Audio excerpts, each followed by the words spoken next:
Into session. Yep.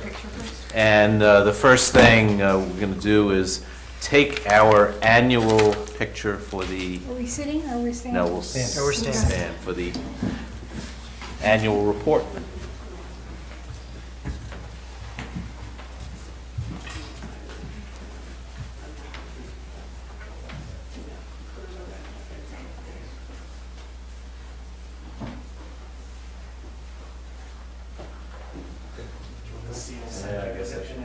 You're in charge. One woman on the gym.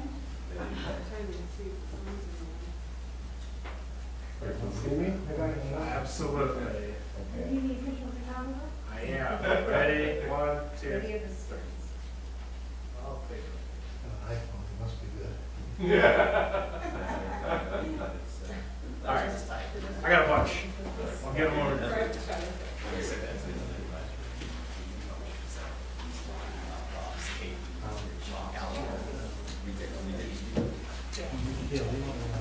Excuse me? Check out the lights. I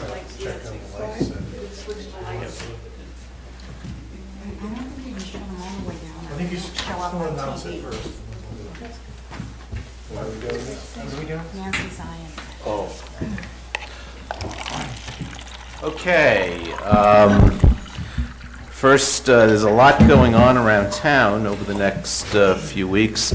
One, I'll note we have a super cool dude on the podium tonight. Selectman Heller's had surgery that she's recuperating from, and therefore you're seeing the eyeglasses. So I think of it as being a super cool dude. The Not a light, gangster, huh? right? Okay, wow. And we're going to try the lights being a little lower, and we'll see if it affects the TV, and if we'll see how long we can do this, and how long Selectman Heller can last, and also Selectman Daley's also recuperating from surgery. We're just a sorry lot, the whole bunch of us. Some events happening around town. In a week from tomorrow, there's the Brookline Youth Awards. It's going to be at 7 o'clock at the Coolidge Corner Cinema. And this is, I believe, the 6th annual, and it's always an event, a really worthwhile event. And I know it's being hosted by Brookline Hub, and Harvey Brovman, the president of Brookline Hub, is really puts a lot of effort into it. He produces video segments of each of the honorees. Mm-hmm. And I also believe that Senator Warren has a video segment taped especially for the event. That's the 27th. 27th, a week from tomorrow, 7 p.m. at the Coolidge Corner Cinema. The World Cafe is going... Excuse me, Mr. Chairman. Make a note that that's also the date of the Coolidge Corner Southside neighborhood group meeting. Right. I think people can juggle the two, but... Right. Yeah, it's going to be a busy night around town. And on Wednesday, May 4th at 7 p.m. is the World Cafe, the Big Idea Forum on Race and Community, hosted, sponsored by the 20th Century Fund of the high school.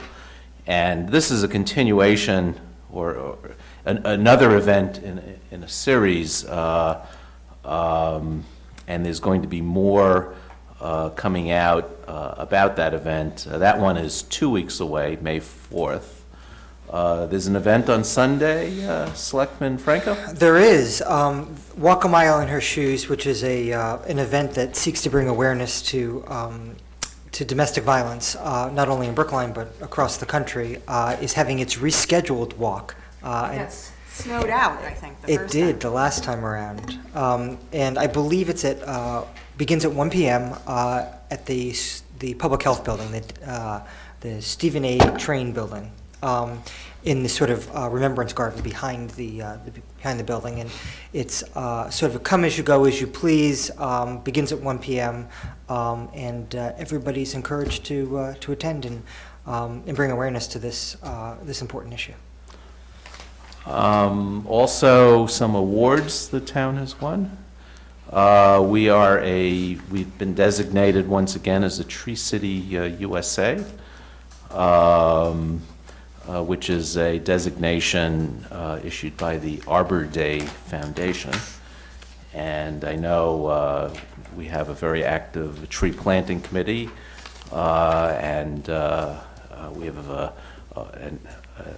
wonderful tree warden, Tom Brady, Brookline's Tom Brady, not the football Tom Brady. Though the football Tom Brady lives in Brookline Tom Brookline, Brady. so I guess he is Brookline's Tom Brady. So they're both Brookline's. The other Tom Brady. The other Tom Brady. And also, the Brookline DPW Water and Sewer Division has achieved one of the top scores in the 2016 Public Water System Awards program. So I'd like to congratulate the staff over there. We're very fortunate to have a really wonderful and pure drinking water source in the Quabbin Reservoir. Plus, we've been doing a lot of work over the last 20-ish years upgrading our water infrastructure to the point where we don't have any of those, or very few of those lead issues you hear in other places with old water systems.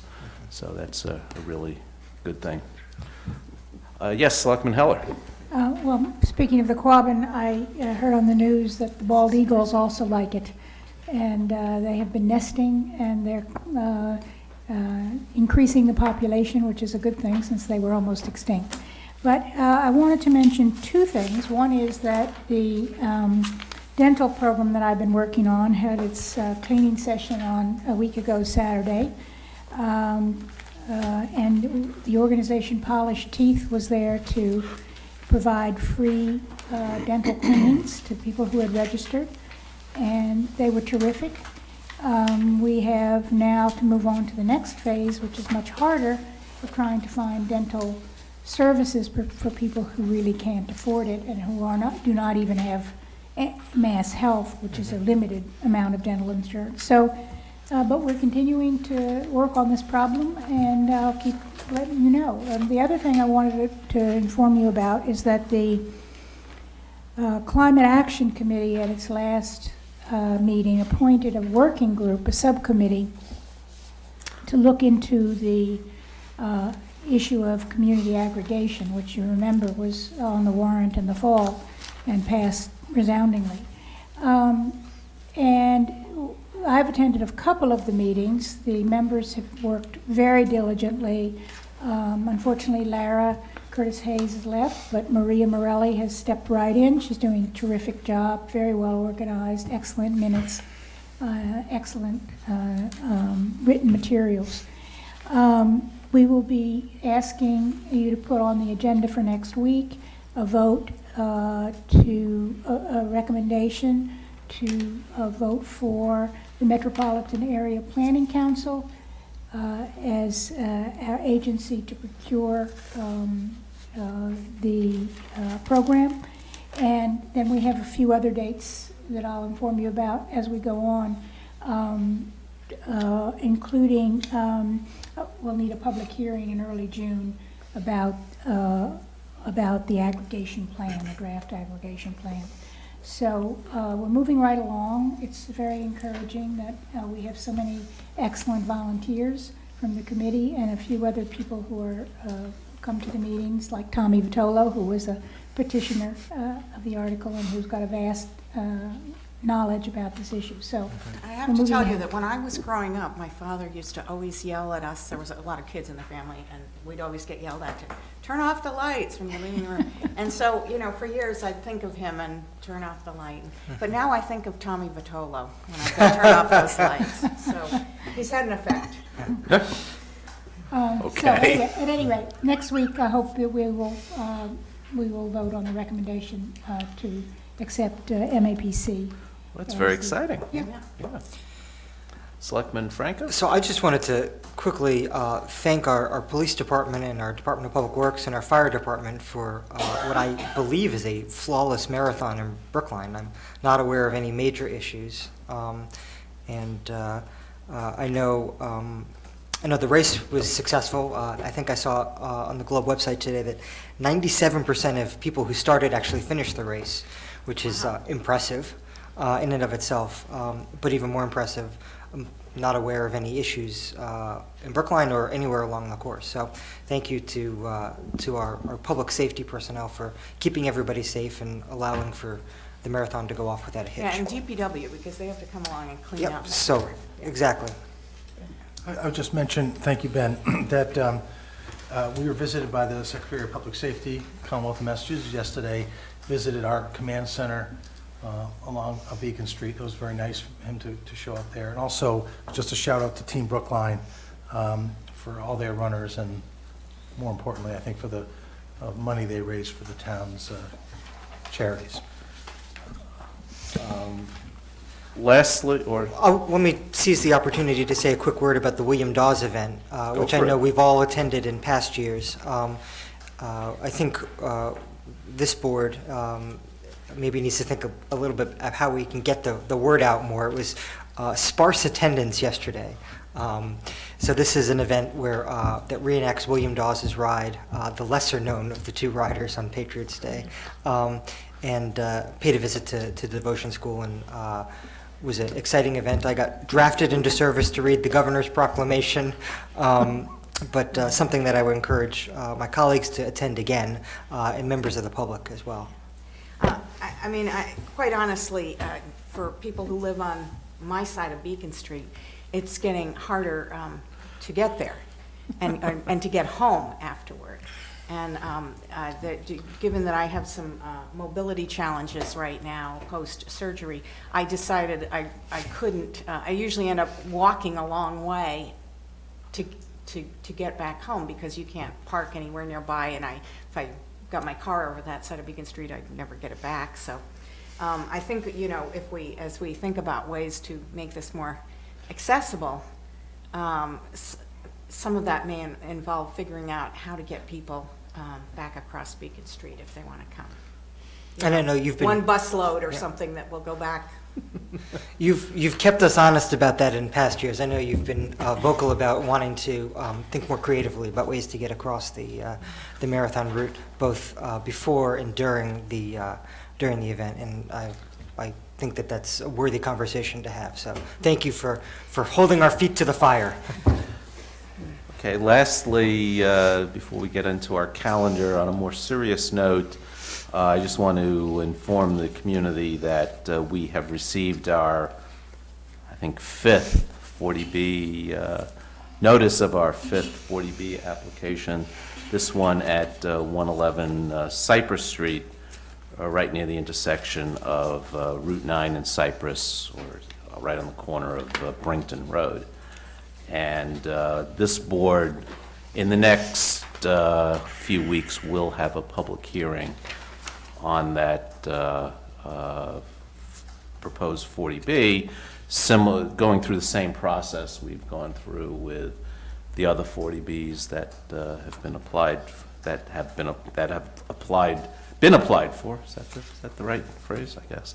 And this one is 99 units of rental housing. So that's more to come on that. Stay tuned. Okay, let's move into the calendar. And oh, I'm sorry. Would you like to? Comment publicly. Sure. Thank you, Ms. Froley, for keeping me honest. Regina Frawley, town meeting member from Precinct 16. And first, I'd like to thank the chair for coming to Candidates Night in South Brookline. And I believe we're the only Candidates Night in town in this election. So we have quite a race at the town meeting level, but there were no other competitions at the higher level. So thank you very much for Well, coming. I'll thank you. It was It was a very, I thought, very tightly run event. Was very fairly moderated, Thank you, thank you. and it was very nice. I think all the town meeting candidates had their shot at making their case. It was fairly well attended, and good luck to all the candidates in Precinct 16 and elsewhere in town. Be very interesting to see what happens. It Yeah. really is quite a diverse group. That's so. Thank you again, and I also want to announce this is the last senior social this Friday, with coffee and pastries provided. Coffee by the Senior Center, pastries by the Cheryl Ann's. We have yoga provided by the Health Director, Alan Balson. And we're going to have two of the Brookline's finest come and talk about senior fraud. And as I've said, it's not as perpetrators, but as victims. So, although if you master one, you probably would know about the other. Anyway, it's open to anybody who defines themselves as a senior. Thereafter, and this is the important thing, we have a week off. The 29th is off, but on the first Friday in May, we're sponsoring with Alan Balsam for the yoga, just yoga, every Friday for the next 5 weeks into the first Friday of June. And we get a lot of people are beginning to come back from their winter breaks. And so we ended up this week with 28 people. We usually in the fall have 32, 34.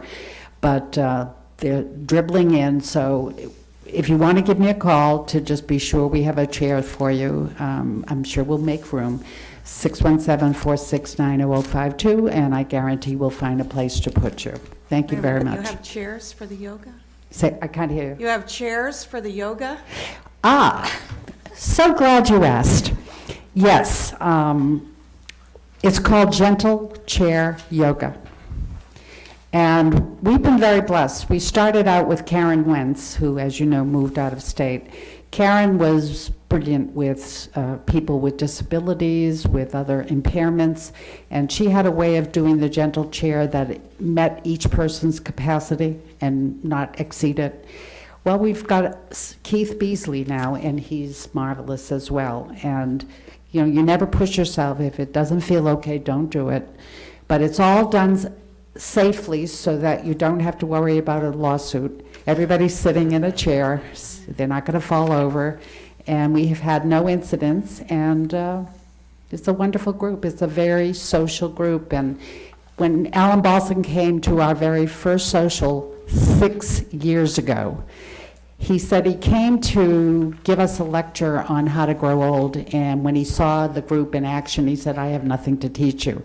After that, he was very generous in wanting to help us in any way increase the joy that is at our meetings, and we have a really wonderful time.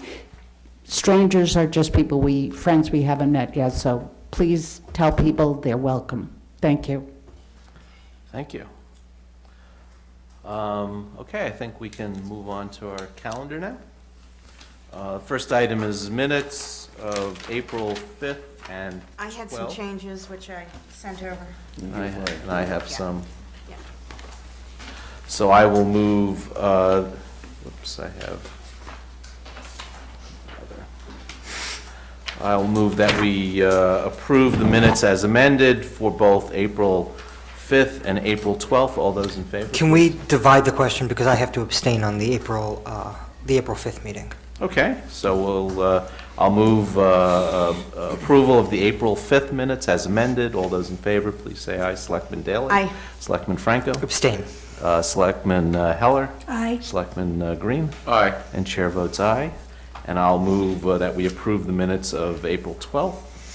Yeah, I am going to vote aye as to most of the minutes, but the last couple of pages I had to leave early, so I'm abstaining from the very end of the minutes. Why don't you just abstain? Well, I was here for 90% of it. Did the minutes note when? Yes, Okay, yes. so Selectman Daley I- approves up to that point. And I actually you're really approving the minutes as to accuracy. I'm not Yes. sure that makes a difference if you left a little early. As you recall, I was also absent for some of it and on the phone at home, so I'm going to abstain. Okay. Selectman Franco, I'm voting aye. Selectman Green, Aye. and the chair votes aye. So we actually had a quorum vote on that, so Well, that, I voted aye for most of it, yeah. next item is the question of approving a committee of 7 for the 9th school, high school site selection study and appointing a selectman to chair the committee. And I understand that Selectman Heller has raised her hand and wants to volunteer for this very significant study. So I'm going to abstain on this vote in accordance with the recommendation or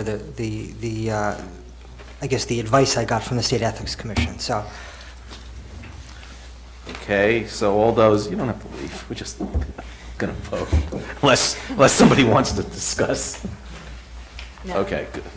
I'll move that we approve the committee of 7 for the 9th school, and we appoint Selectman Heller as the chair. All those in favor, please say aye. Selectman Daley? Aye. Selectman Franco? I've recused myself, so. Okay, Selectman Heller? Aye. Selectman Green? Aye. And the chair votes aye.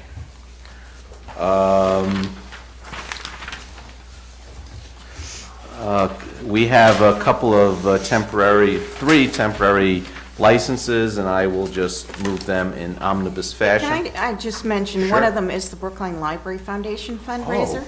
April 30th. That's a very important fundraiser for our library, and the foundation has been able to contribute in a significant way to the library.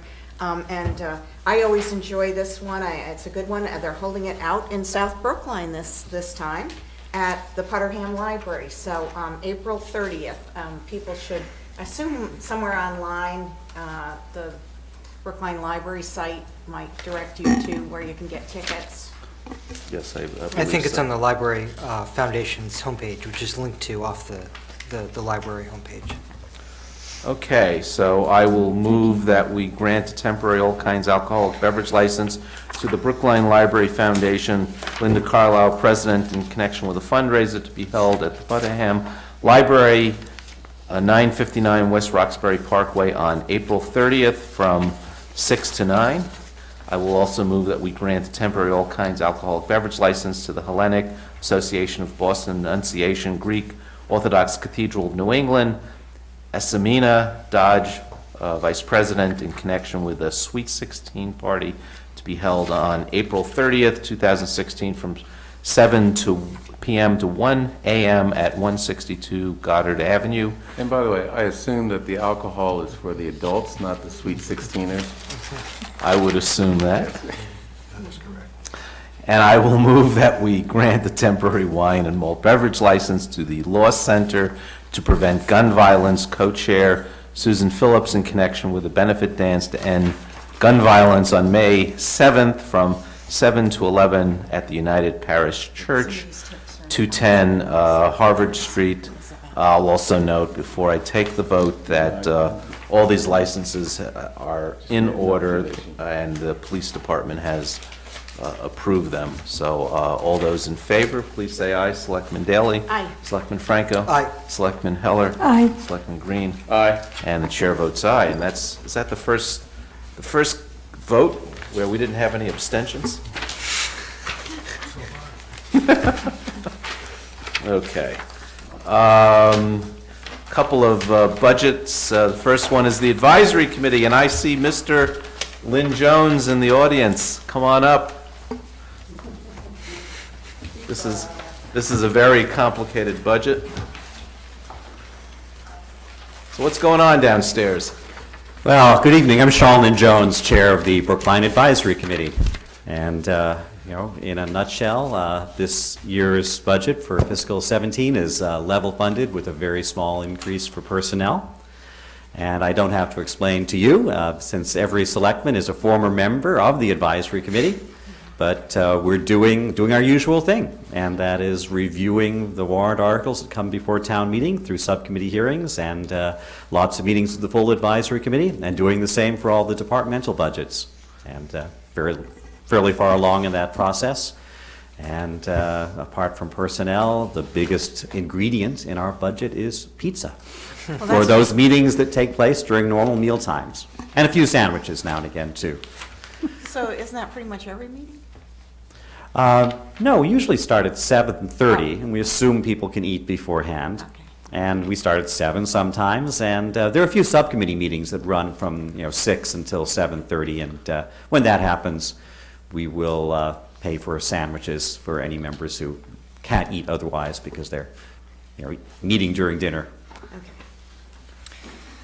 Any, Selectman Franco? So one of the things that I didn't avail myself of when I was on the advisory committee was the Mass Municipal Association's Finance Committee programming.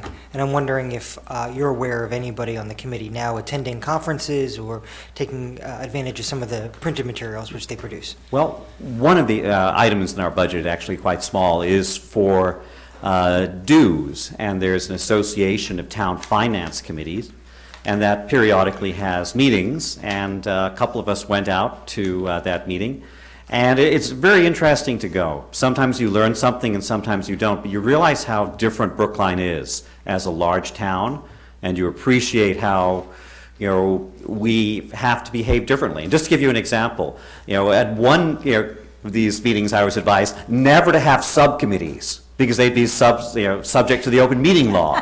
Instead, appoint liaisons. But I said, that's why we have subcommittees. We follow the open meeting law, and we have that process. But in the smaller communities, they really are trying to avoid the bureaucratic impediments to doing business, and they're just a very different approach. And there aren't many towns as large as Brookline, and I learned a lot also about how, in fact, our budget book is put together. There was a session on preparing budgets and what should go in, what you need to do to get the award, and the award is always given to Brookline, so we're doing the right thing. But I learned the whole checklist from another chair of a finance committee who gave this presentation, and a couple of other members get to these, and it's a very good thing to get that comparison.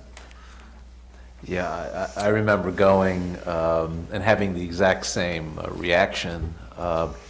Also realizing that the Brookline Advisory Committee, I do believe, is the largest finance committee in the state, which is, and I would say to people, oh, we have up to 30 members, and they look at me like I'm crazy. How do you get anything done? But subcommittees, and somehow it works. A lot of it is due to having effective chairs.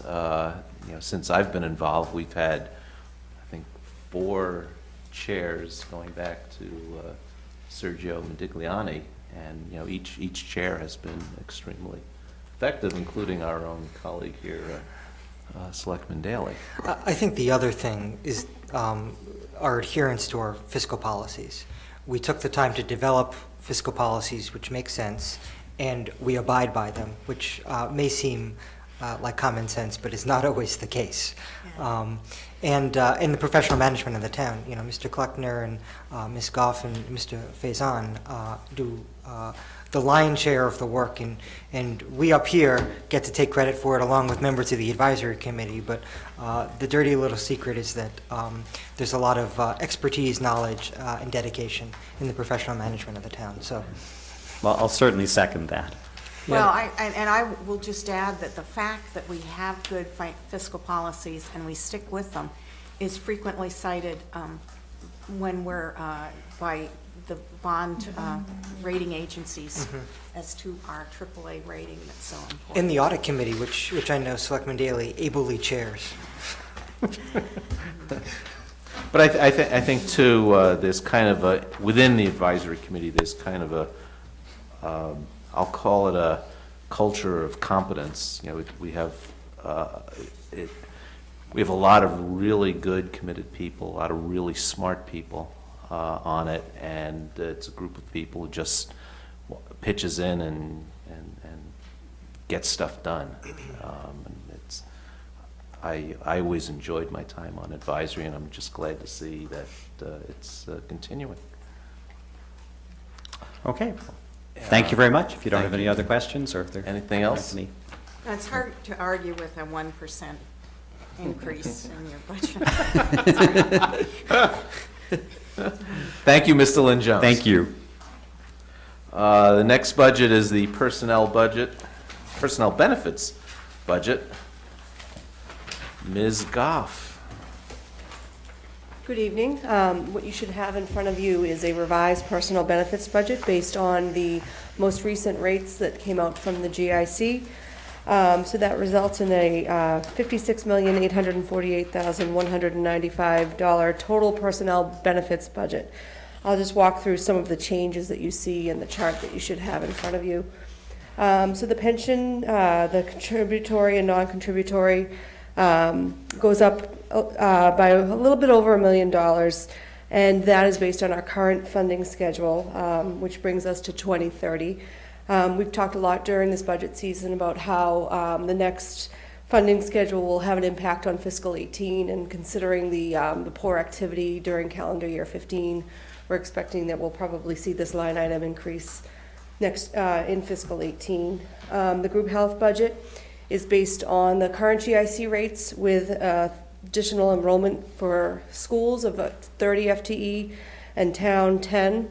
It should be noted that on the school side, there is additional growth that they're assuming in their budget as a contingency based on growth related to the override. So the same exercise that we performed this fall where we looked at the group health numbers after all the open enrollment and onboarding process has pretty much been completed, that we'll use the town meeting in November to recoup any of the contingency that we need to adequately fund the group health budget. The decline in the health reimbursement account is reflective of the expiration of the PEC agreement. The town administrator is currently renegotiating, and if that requires funding, we'll have to address it during that process. The group health OPEB line item is increasing by 7.9%, and that reflects the current funding plan, which we try to increase it by $250,000 each year, plus we assess some of the special non-general fund accounts for their share of OPEB costs. The EAP group life and disability insurance funds are level funded. The workers' compensation. Do you want us to save all our questions to the No. end? I just have a concern. I'm looking at the chart on page, section 4, 127, and it's the pension system funding schedule. And I'll note that we're kind of going up about $1 million a year, I think, roughly. And that means that, as we get into those out years, that we are going to be using we're getting almost close to double what we are now going into the pension fund. And that's going to be difficult in those years. So I just want to note that and say that if at some point free cash comes in higher than expected or something, I think we might want to consider putting some extra money in the pension fund now to bring that bar chart down somewhat in the out years. Yeah, we'll be talking a lot more about this when we get the new actuarial numbers and when we can see what the impact of the new schedule would be, because that chart will likely get worse. I'm sorry, we passed by OPEBs. I thought I was going to wait till the end, but maybe I could go now. And also, actually, this applies to the contributory pensions. I'm curious where we are in the ranking of communities in terms of our funding schedule. And, On OPEBs? Yeah, on OPEBs. I think we're second. Well, I know that Wellesley has a really good Wellesley is history ahead of us. They actually passed a kind of hybrid override to fund their OPEB liability. I believe, though, that we are ahead of everybody else except Wellesley, who's ahead of us. Yeah, in terms of other AAA-rated communities, I can do some research and provide you some more information. I'm just curious. Sure. I think that it's an important point, and obviously something worthy of attaining, and means we'll finish sooner, too. Yep. So. The workers' comp Trust fund is decreasing by $100,000, and that's just reflective of the current fund balance and the ability to leave the fund at 1.45 for fiscal 17. And then public safety IOD, which is for injured on duty expenses, unemployment compensation, and public safety medical disability, those are level funded. And the Medicare payroll tax increase is 5.5%. Is that due to the? Just the growth in the schools? salaries in general. Okay.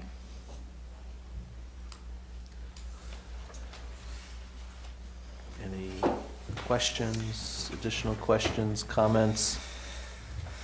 No, I do want to just note for the record that we struck a bargain in order to get into the GIC, the group, Right. the state's Group Insurance Commission, and we're living with that bargain, but it does mean that we currently pay a greater percentage of the employees' health care costs than almost any other community that we look at as comparable communities. I think we're up to, is it 83%, Mr. Clark? 83%. Yeah. So, you know, that's something we're going to have to keep discussing, I think, as we move out on this. Right, and it has an effect on our ability to offer other kinds of wage increases, because we have to look at the total cost of compensation as we go into collective bargaining. I'm curious as to whether you, Mr. Kleckner, or you, Ms. Goff, know anything about what other insurance, like, you know, if we'd stayed at Blue Cross Blue Shield, what kind of, or Harvard Pilgrim, what kind of rate increase would we have had to absorb? This is 5.7%, which, as I recall, is higher this year than in the past few years, but. I think it was about the same from last year, maybe roughly the same last year for the GIC. I continue to feel, and despite Selectman Daley's comments, which are accurate, that the GIC has been a good deal for us. We get the benefit of a large group, probably the largest purchasing group in Massachusetts, and there's a good variety of plans. The Harvard Pilgrim, I should note, the Harvard Pilgrim plan, the Independence plan, which many of our employees are on, they experienced a 9% increase over last year. And as a result of that, 2-year increases of 9% each year, the Group Insurance Commission has actually prohibited anyone new from joining that plan. So they do take pretty active steps when the increases are higher. Last year, they also adjusted some of the deductible co-payment amounts to keep it a little low. But I think it's very competitive compared to Blue Cross and I think because of their largeness and bargaining power, my impression has been over the years that it's been significantly better than it would have been had we been in the open market.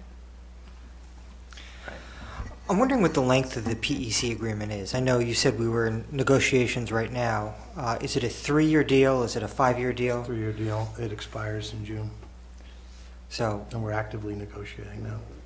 the next time these types of conversations about plan design, I guess, isn't the right way to describe it, but premium split would be in the lead up to June of 2019?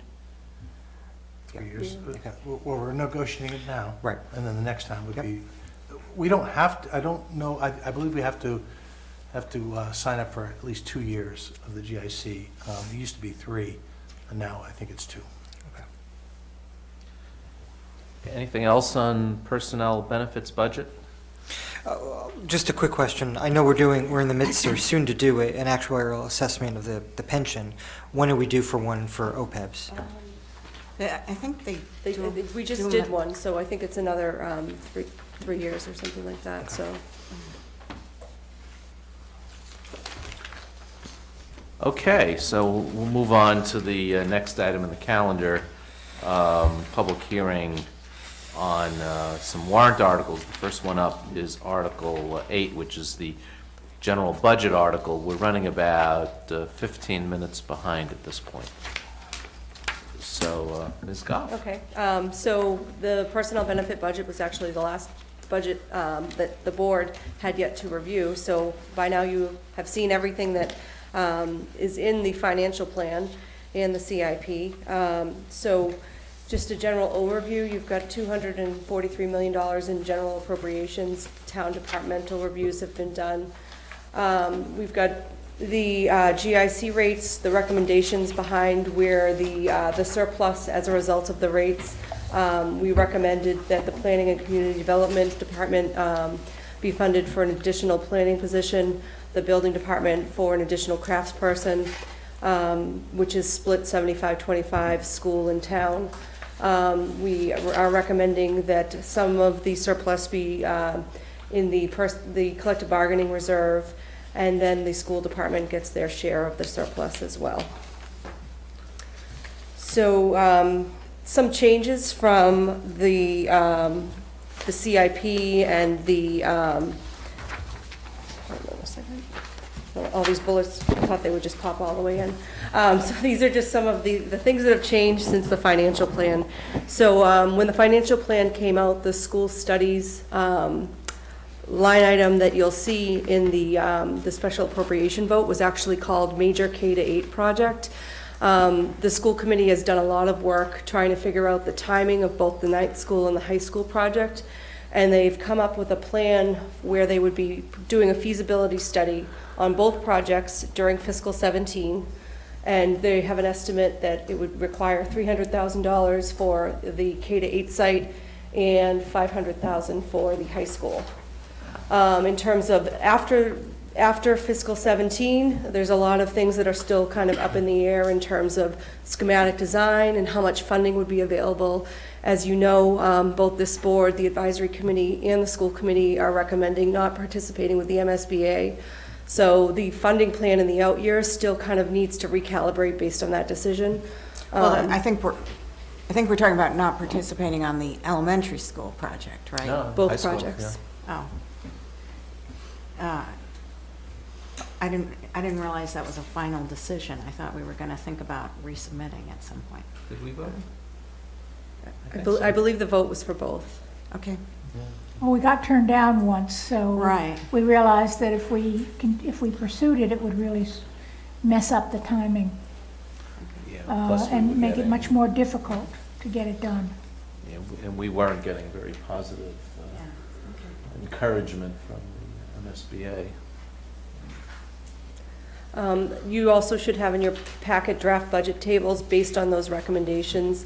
The advisory committee, their vote is actually going to be happening a couple of days after where we schedule your final vote on the budget. So there may or may not be some differences in the combined reports based on that timing. Are But there for now, any- we are on the same page, which is always good. So far, the advisory committee hasn't voted any changes to the departmental budgets?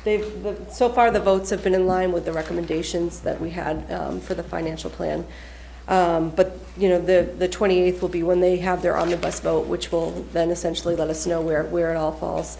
Right. And then I will highlight a CIP item that has still not been acted on yet by the advisory committee.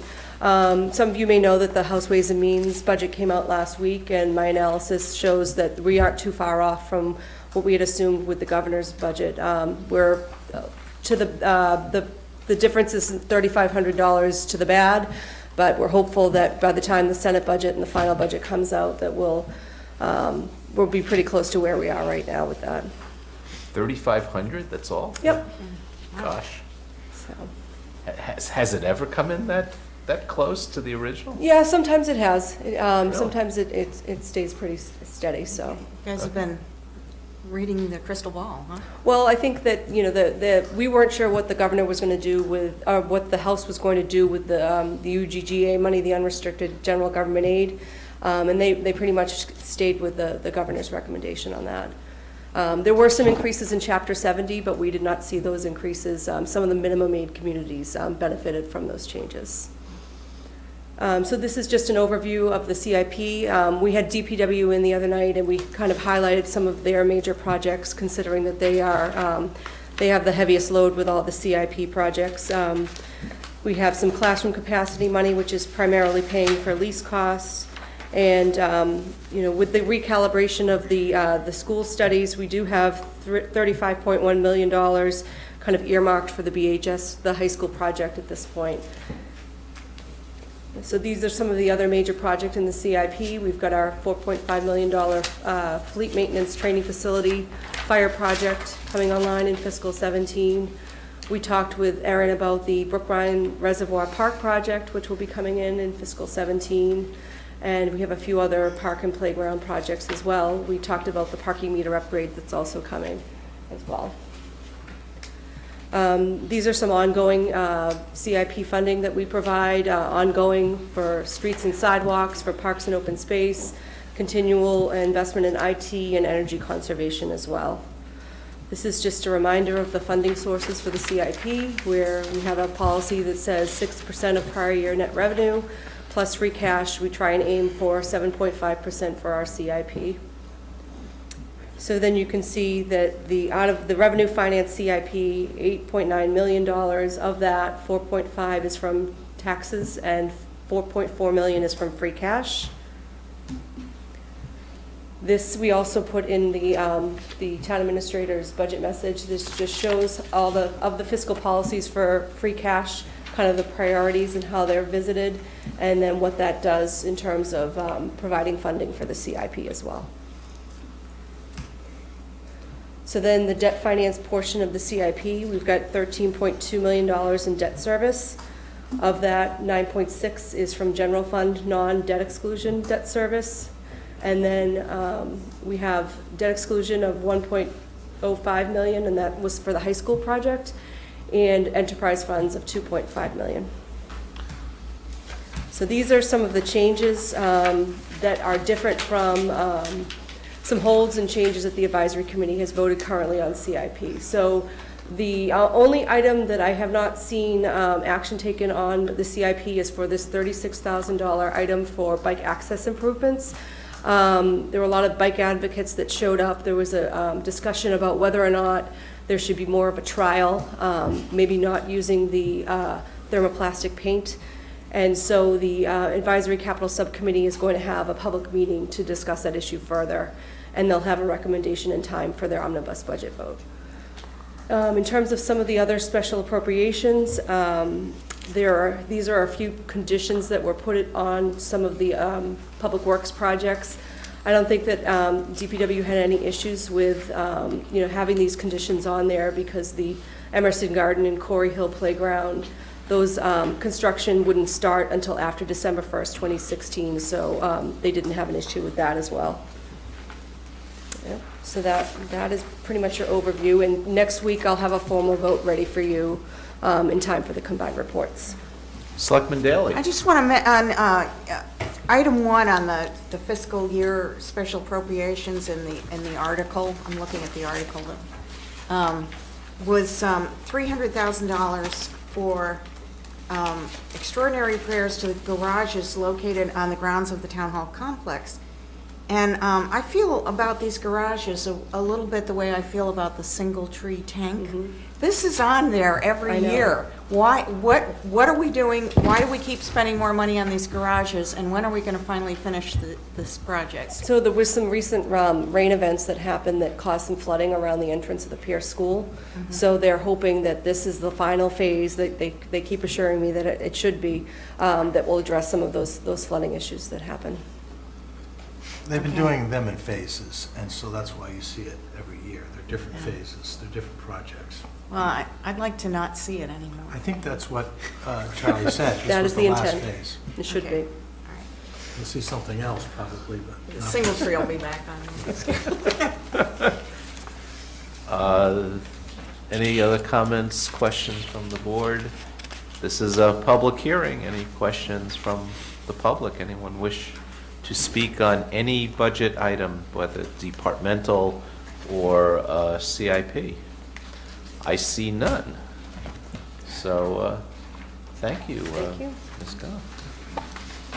It always amazes me that people like to talk a long time about the small money items, Right. but the big money items kind of go So we through just without- went through $70 million. Yeah. Okay, moving on to other warrant articles. The first warrant article is Article 10, the proposed ban on the sale of tobacco in the town of Brookline. Is the petitioner here? Come on up. Join the party. Thank you. And please introduce yourself. So my name is John Ross. I'm a Brookline resident and physician. My wife can't be here tonight, unfortunately. She's the co-petitioner with me. Cigarettes, this is a little different than the rest of the items on the agenda for tonight, I think. Sure. Cigarettes are an unsafe consumer product that kills people. They could not possibly be approved for sale today if this was a new consumer product. Cigarettes are the #1 cause of preventable death in the United States, killing 440,000 people every year. That's more deaths than HIV, heroin, meth, cocaine, alcohol, motor vehicle accidents, and guns combined. The average smoker lives 10 years less than the average non-smoker. It is estimated that the life of the average American would increase by 2.8 years if all tobacco use stopped. Smoking increases the risk of stroke, heart attack, COPD, asthma, diabetes. It is responsible for the vast majority of lung cancers and increases the risk of most other cancers.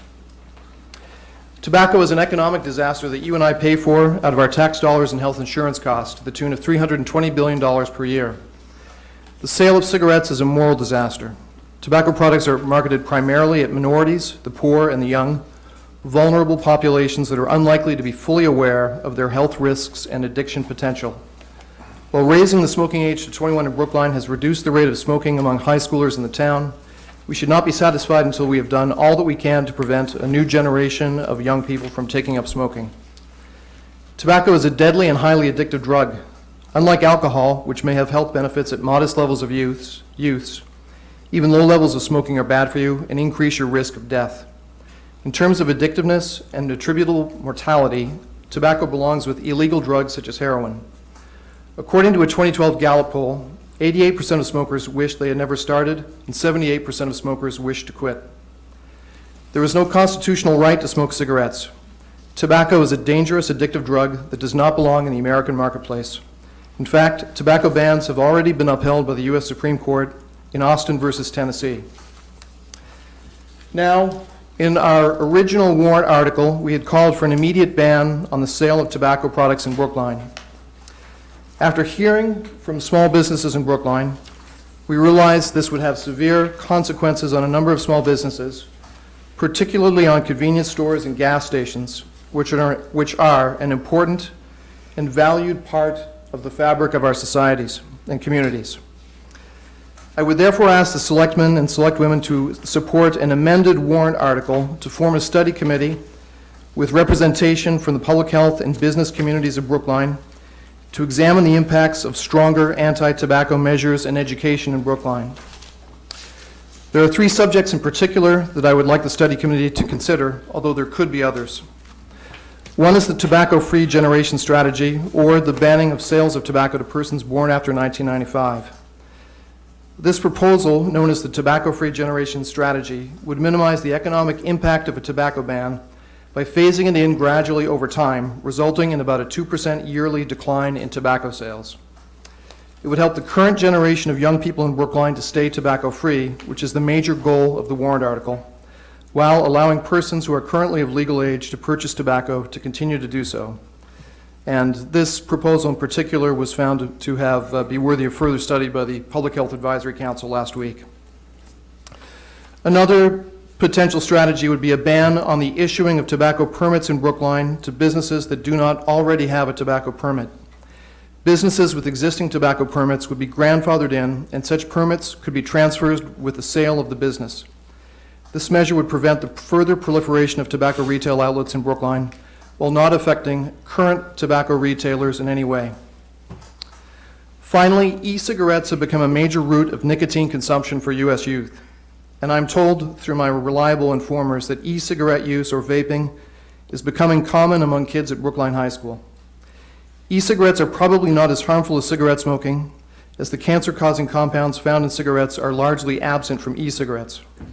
However, it is unclear whether most teens and young people are aware of the strong addictive nature of nicotine, as well as the direct toxicities of nicotine, which include increased risks of hypertension, higher levels of free fatty acids in blood, and insulin resistance, which is a precursor condition to diabetes. So this study committee would also be empowered to review tobacco educational measures in Brookline schools with a special focus on e-cigarettes. Thank you. Thank you.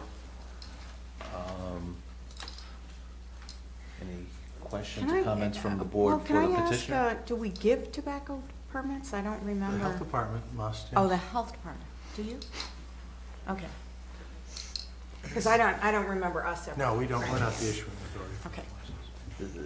The ban on issuing new tobacco permits where an existing business would be grandfathered in is interesting in that it would then create a valuable asset for the business that could then be sold with the business. It's kind of like a medallion. Yeah, no, I think you'd have to make it that when they, that it couldn't be sold, that it was. And hopefully- No, that's- And hopefully it'll be a declining value asset. Well, yeah.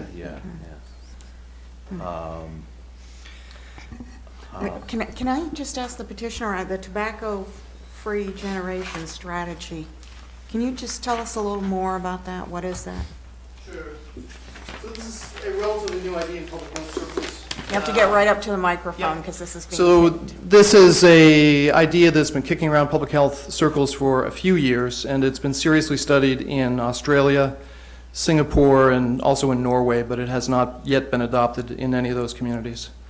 So the basic idea is that if you're born, let's say, after 1995, so anybody who is currently of legal age to smoke would be continued to allow to purchase cigarettes. But people that are not of legal age to smoke would not be allowed to legally purchase cigarettes, which is an interesting idea in that it mitigates the economic impact of a cigarette ban. It phases it in slowly over time, with the idea that today's current young people would be able to be truly a tobacco-free generation and would never smoke. Don't we currently say that you can't get it if you're under 21, which is not? Right, but this would be anyone born after a date. Yes, yeah. Even if they're down Even the when they pike, they're become 65. 25 or 30, right? Is that the idea? As long as That's they- exactly right, yeah. So once they be, okay, so you're saying. They would never be able to purchase. Is that? Well, I don't know how that's enforceable, but. Could we ask Dr. Balsam about that? While I'm Dr. curious Paulson's about- coming up, about, I'd like to, I am someone who's never smoked. I find cigarettes terribly disgusting. But I always think of what the impact on small businesses would be in something like this. And I'd like to applaud the petitioner for actually taking that issue into account in your revised warrant article.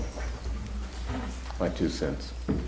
Dr. Balsam. Hi, I'm Alan Balsam, Director of Public Health and Human Services. Nancy, what was the question again? Well, the question is about enforcement. There's this if we're going to have a generation-free group. So this is a concern that our Chief, Pat Maloney, expressed at our public hearing on Thursday. And by the way, Natalie Miller, who's our tobacco control officer, is in the back there, and I just wanted to introduce her to you. There's there are concerns about how to enforce it, particularly 10 or 15 years from now, when a 35-year-old person comes into a convenience store with a friend of hers who's 34 years old, and the person who runs the convenience store says, well, I can sell it to you because you're 35, but I can't sell it to you because you're 34. So this raised some concerns among our group, and clearly when we vote, when the Advisory Council on Public Health voted for more study, that was one of the things we wanted to study. Exactly how do you enforce this, and what are the implications for people who sell tobacco getting into struggles with people who don't understand this concept, which is not intuitive, frankly. It takes a little bit of time to get your mind around this Well, idea. plus you have people moving to town who maybe are already addicted to cigarettes because they Well, weren't that's true. tobacco-free elsewhere.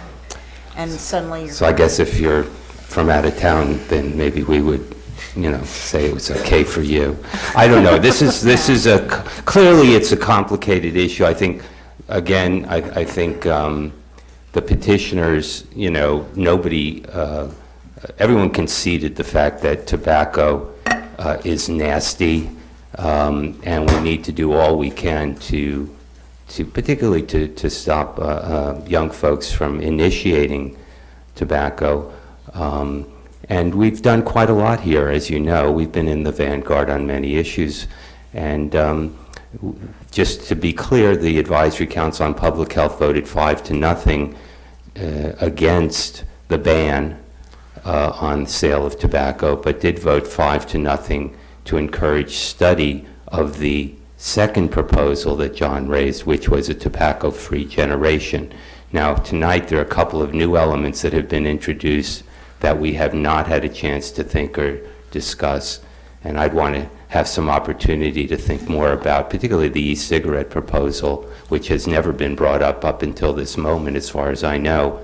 So that's kind of the trouble with a moving target. It's kind of hard to have a position when the target keeps changing, but we'll do our best to try and stay current and work to come up with a final position once we know what the final proposal is. So one of the other things you heard the petitioner propose tonight, I guess, was a ban on the issuance of new permits to sell tobacco.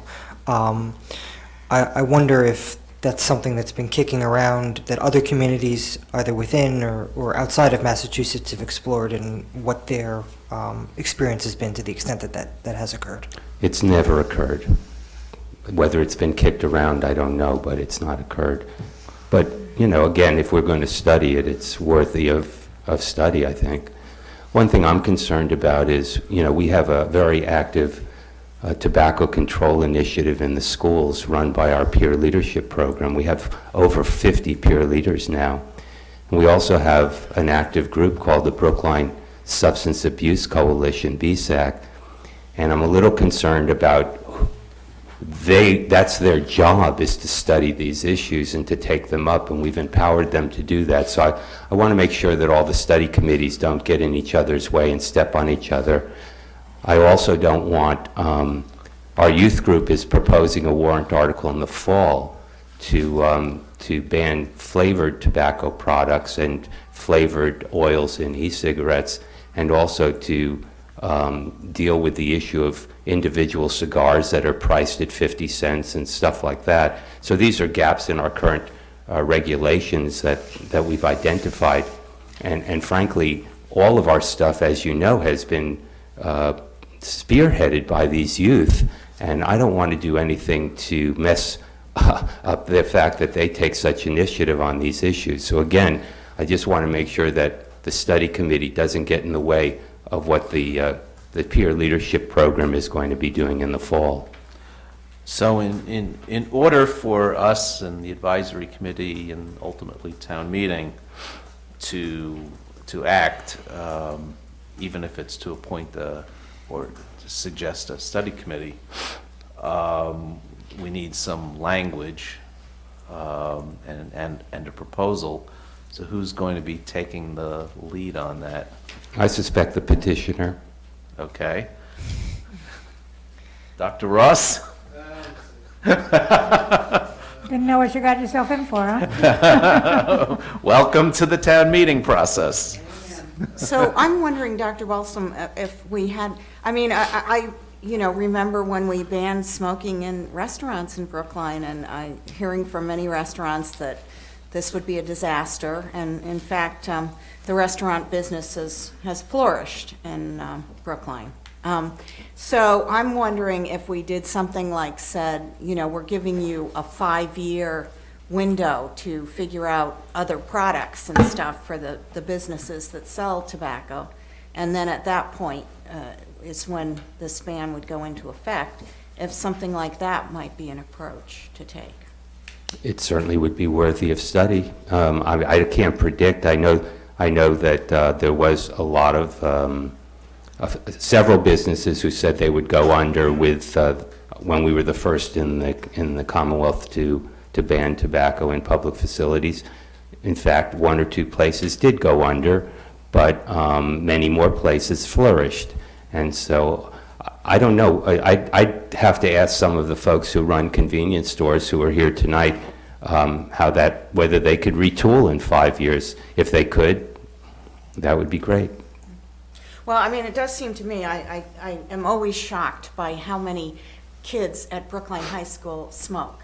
Because, and I know, your people have been making a lot of efforts, but still, there's a fair amount of smoking going on there. And it seems in a highly educated community like this, these kids would know better than to start smoking. But yet, they get sucked into it for whatever reason. So, I'm interested in finding ways to make it harder for young people in particular to start. But can we solve this problem in Brookline? I mean, the T is right down the street that'll take you into Boston. Unless there's some region-wide or statewide ban, and we're really just wasting our time. Well, I think except at the margin, which is probably important. I think initially it would be symbolic, but as we learned with our initial work around smoke-free workplaces and smoke-free bars and restaurants, other people did take that up, and of course it took, I think, 15 years or over 10 years for the Commonwealth to make it a statewide regulation. It took 10 years for Boston to do it, but eventually it did happen.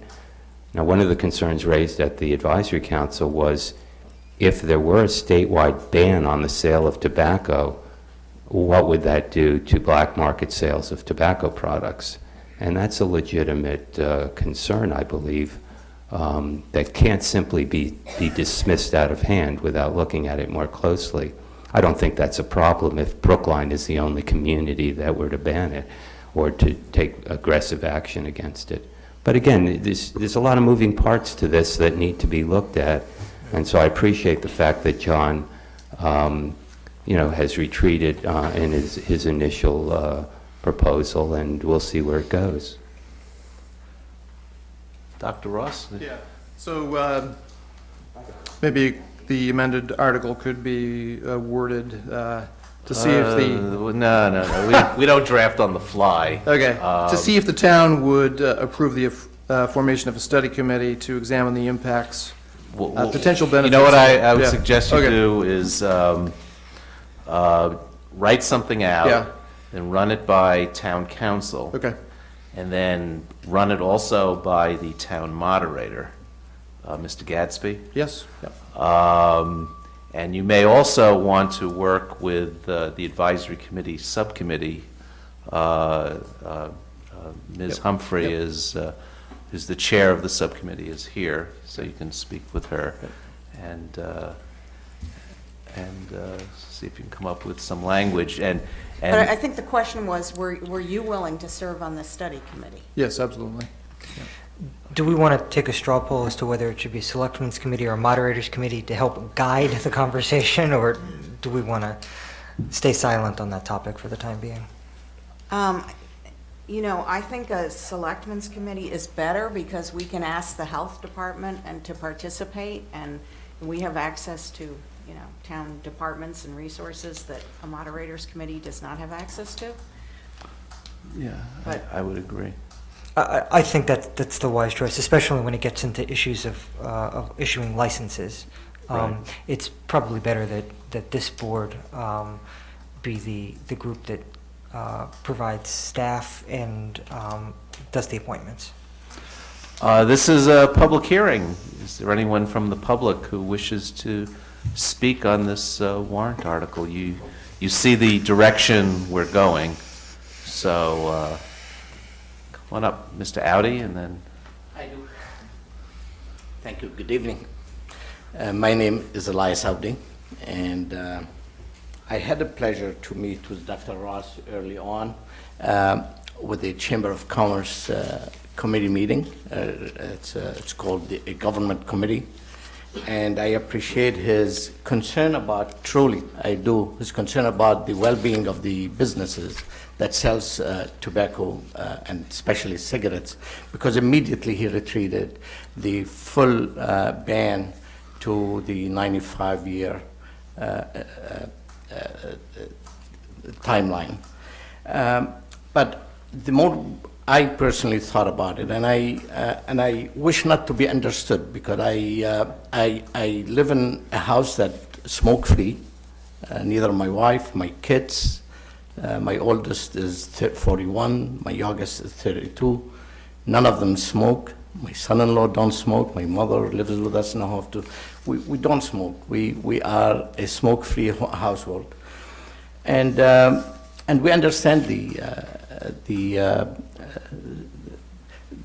what cigarettes can do to your health. So this is not really the issue. The issue, to me, have become the economic impact of the sale of cigarettes in certain businesses that depends on it heavily.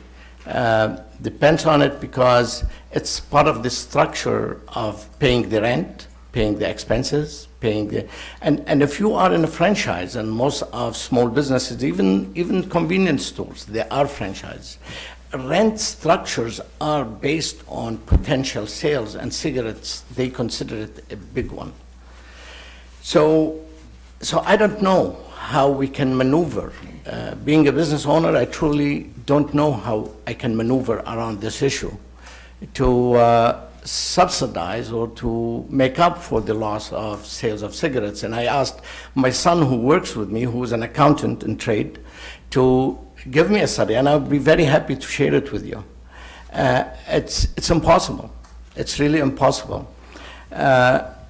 So, you know, and as I stated to Dr. Ross before, I will be the first one to rally behind him if this issue is going statewide and further on federal, but probably let's talk state. I will be the first one, because I am convinced, and I don't need to be convinced, how bad cigarette smoking is to the health. But we all know when the state have imposed a big sales tax on cigarettes a few years ago, and the sales and the pack of cigarettes rose from $5 a pack to $11 a pack. We all know what happened. People start taking orders to friends, a group of friends and family members, and one will drive to New Hampshire and buy 20 cartons of cigarettes and come back.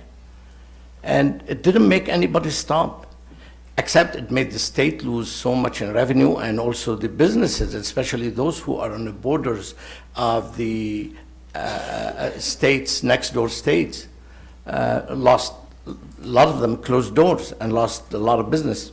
So, and that's what I'm afraid we're going to face here in Brookline, this dilemma that, and as we know, we are a little island, surrounded by Boston and West Newton, and somebody on bike or on car or on a bicycle, on roller skaters, or even walking minutes. You can be in any store and buy anything you want. So, you know, and I question also the high school students that are buying cigarettes. They're not buying it from my store, because we ID every one of them. They're buying it from places where they don't care about it, from adjacent communities. Would you rather have those kids continue to come to a store like mine and be as strict as we are? And I do know my son usually runs this area, and he has a zero tolerance to that.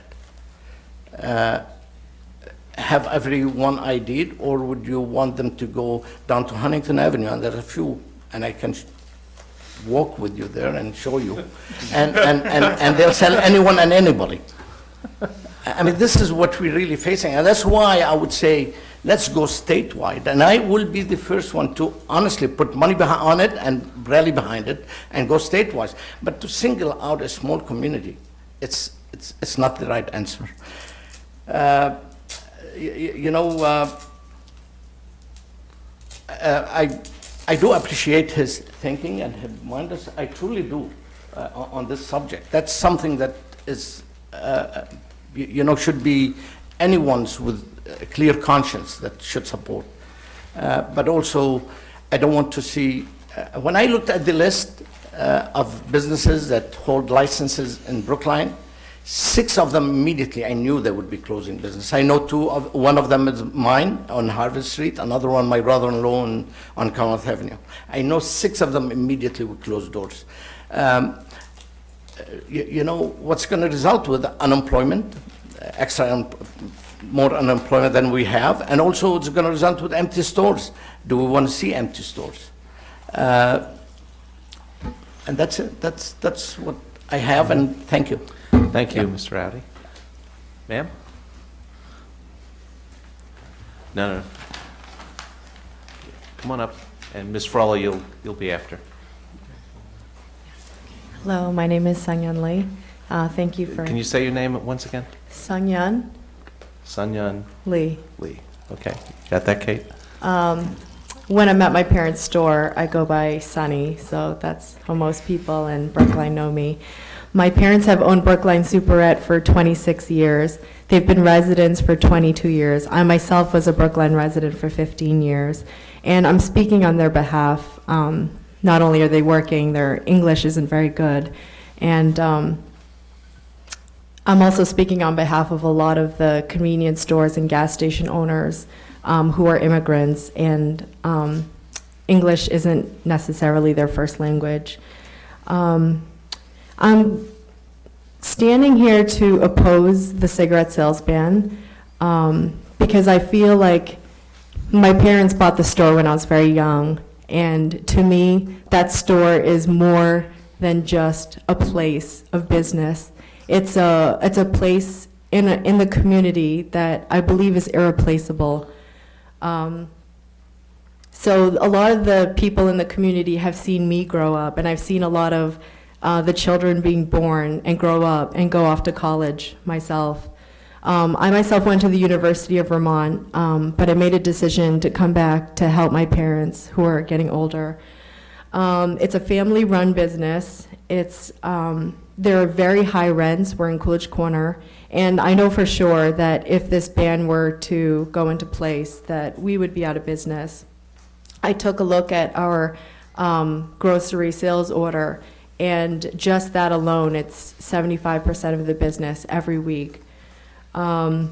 It's not just a place where we sell things. It's a place where it's like Cheers. You know, you see familiar faces, you have your regulars, and just like I have a lot of friends who go to the local coffee shop or go to the local pub, it's a place that's something that's more than just a place to buy bread or milk. It's a place where my customers, they've become lifelong friends.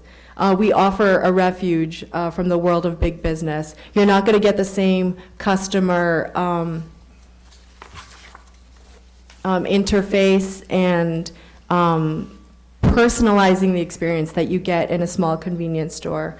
There are a lot of people. There's a building down the street from my house. It's 50 Pleasant Street. It's called Sussman House. And one of my friends, he's in a wheelchair. There are disabled people, there are senior citizens, there are mentally ill.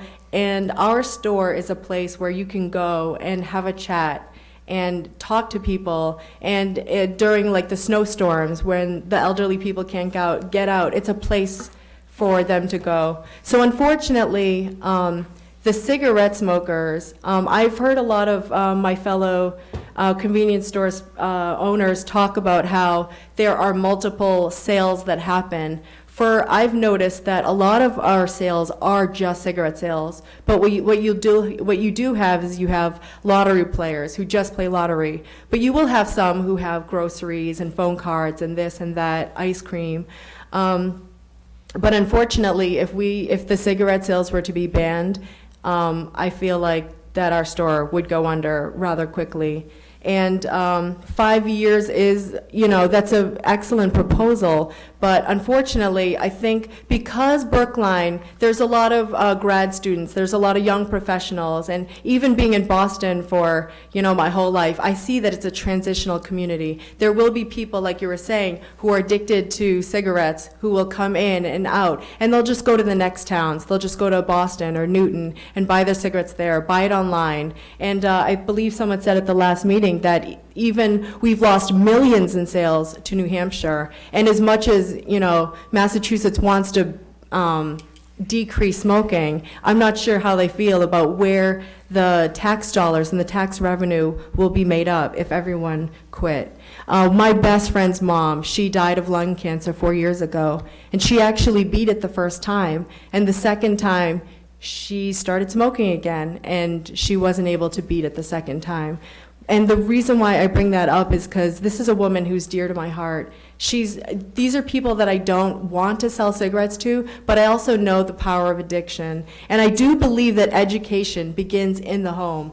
I do believe that government does have a responsibility to educate the children through schools, what have you, but I also believe that drugs, saying no to drugs, drinking coffee and alcohol, abstinence. These are all things that should be taught in the home. And if given the strong foundation, I've heard people say, well, I don't want my children to be raised in communities where cigarette smoking is available. But we all know, having been teenagers or having teenagers, that the more illicit an activity, the more it's going to draw people. I went to high school, I went to parties where drinking, smoking, doing drugs, these are all things that were readily available. And I do not believe that banning cigarette sales will curb that behavior. In fact, I think it'll make it more appealing to young people.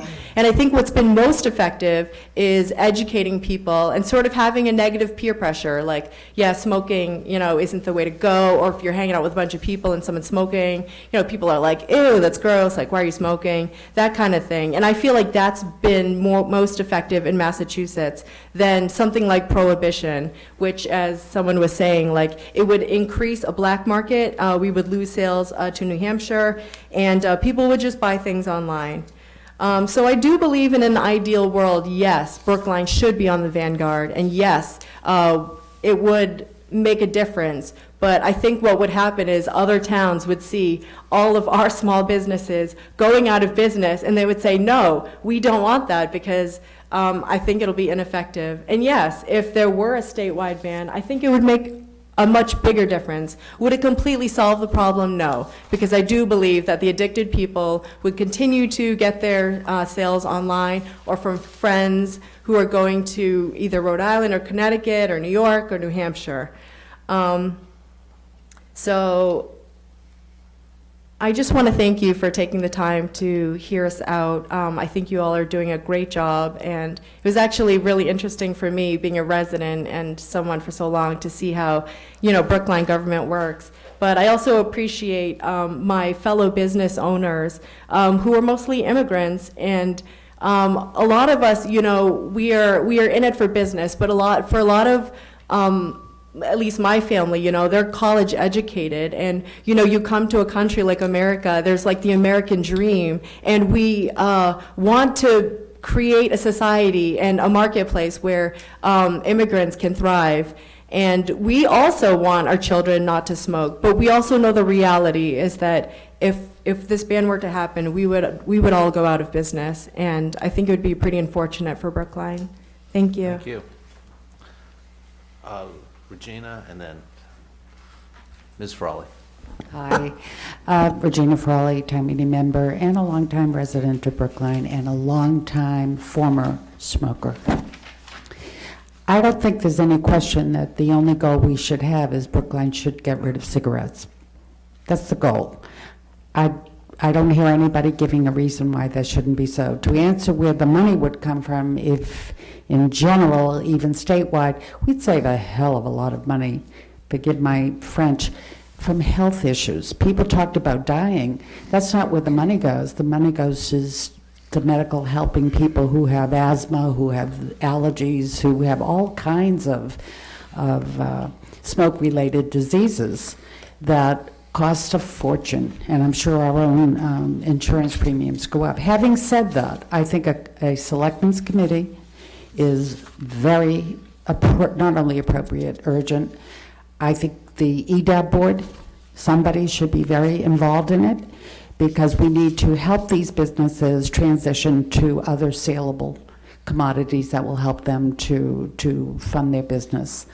So I have no problem with delaying on that, but I don't think there's any question our goal should be to get rid of cigarette smoking. It is just a poison. Thank you. Thank you. Sir?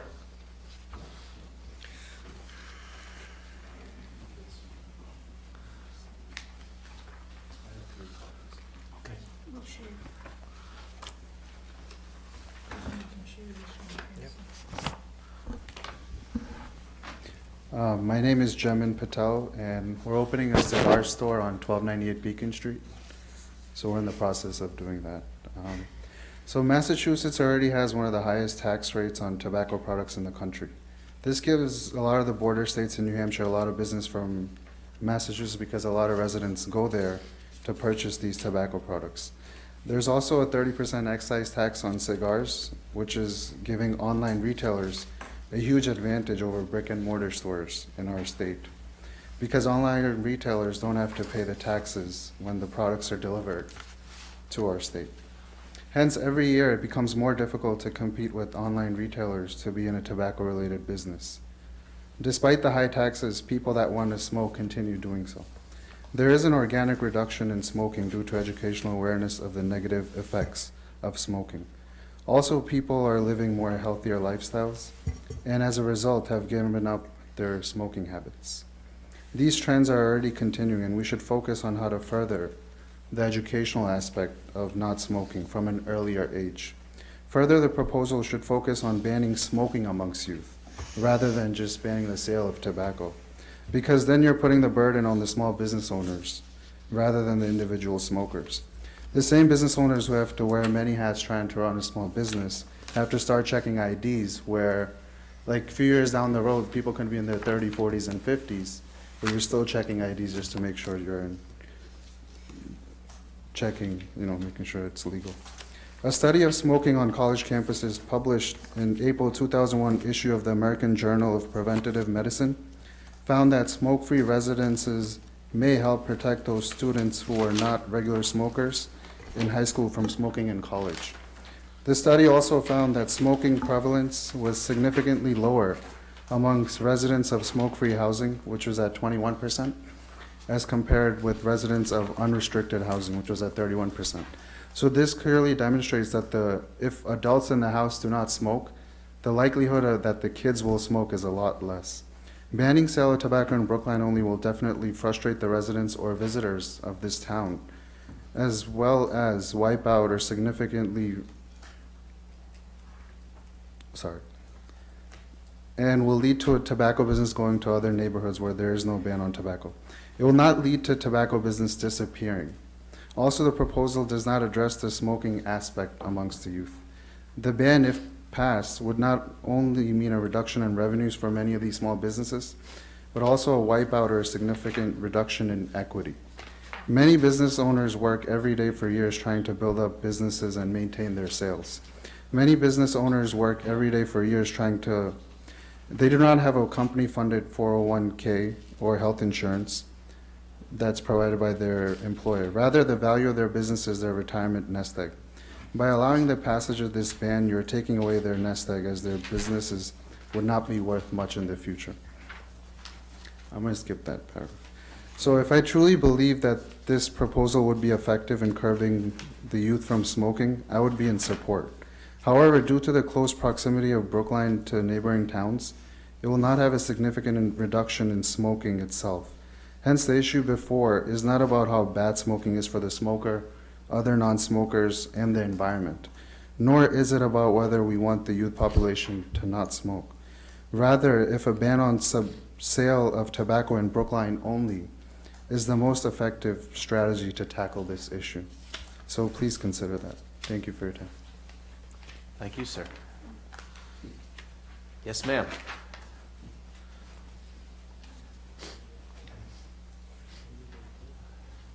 Hello, I'm Lucy Mack, and I am a strong opponent of smoking, very strong, and I'm a smoker, and I oppose the ban. I read in the tab, Mr. Gottlieb, do I write this down, Laura? Mr. Gottlieb referring to the incremental plan to ban tobacco sales, is quoted as saying that it is an elegant way of achieving a very important health goal. I agree with him about the health goal, but elegant in this context means pleasingly ingenious and simple. The plan is clearly simple, but it is not ingenious or original. The problem with framing the problem and the solution so narrowly is that you crop out most of the picture. The whole picture is complex and contains good news and bad news. First, the bad news. Tobacco products, as we know, have the addictive properties of most, if not all, illicit drugs.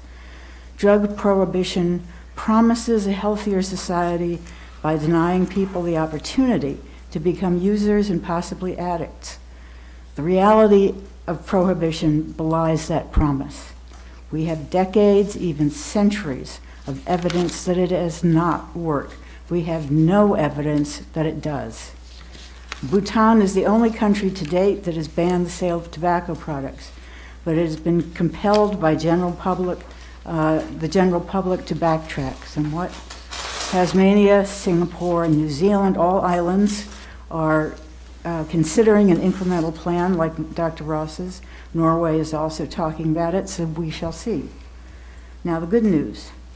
The national rate of tobacco use among high school students is over 16%. That's not good news. The good news is that Brookline High students, it is 5%. Dr. Ross says this is not good enough. He's right. But his solution is the ban, a solution that we know will almost certainly fail, even if Brookline were an island, which it isn't. Another way to look at this is to acknowledge Brookline High's remarkable progress and learn what is working and what isn't. I mean, these incredible students, I was thinking, should even go off and train other high schools in their programs.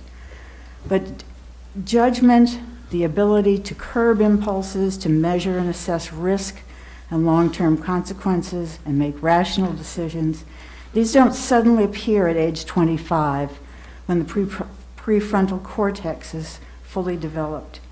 I'm not familiar with the exact programs of Brookline High, but they sound incredible. Learning. You can learn techniques, you can learn frames of mind that inoculate you to some degree against the temptation to smoke.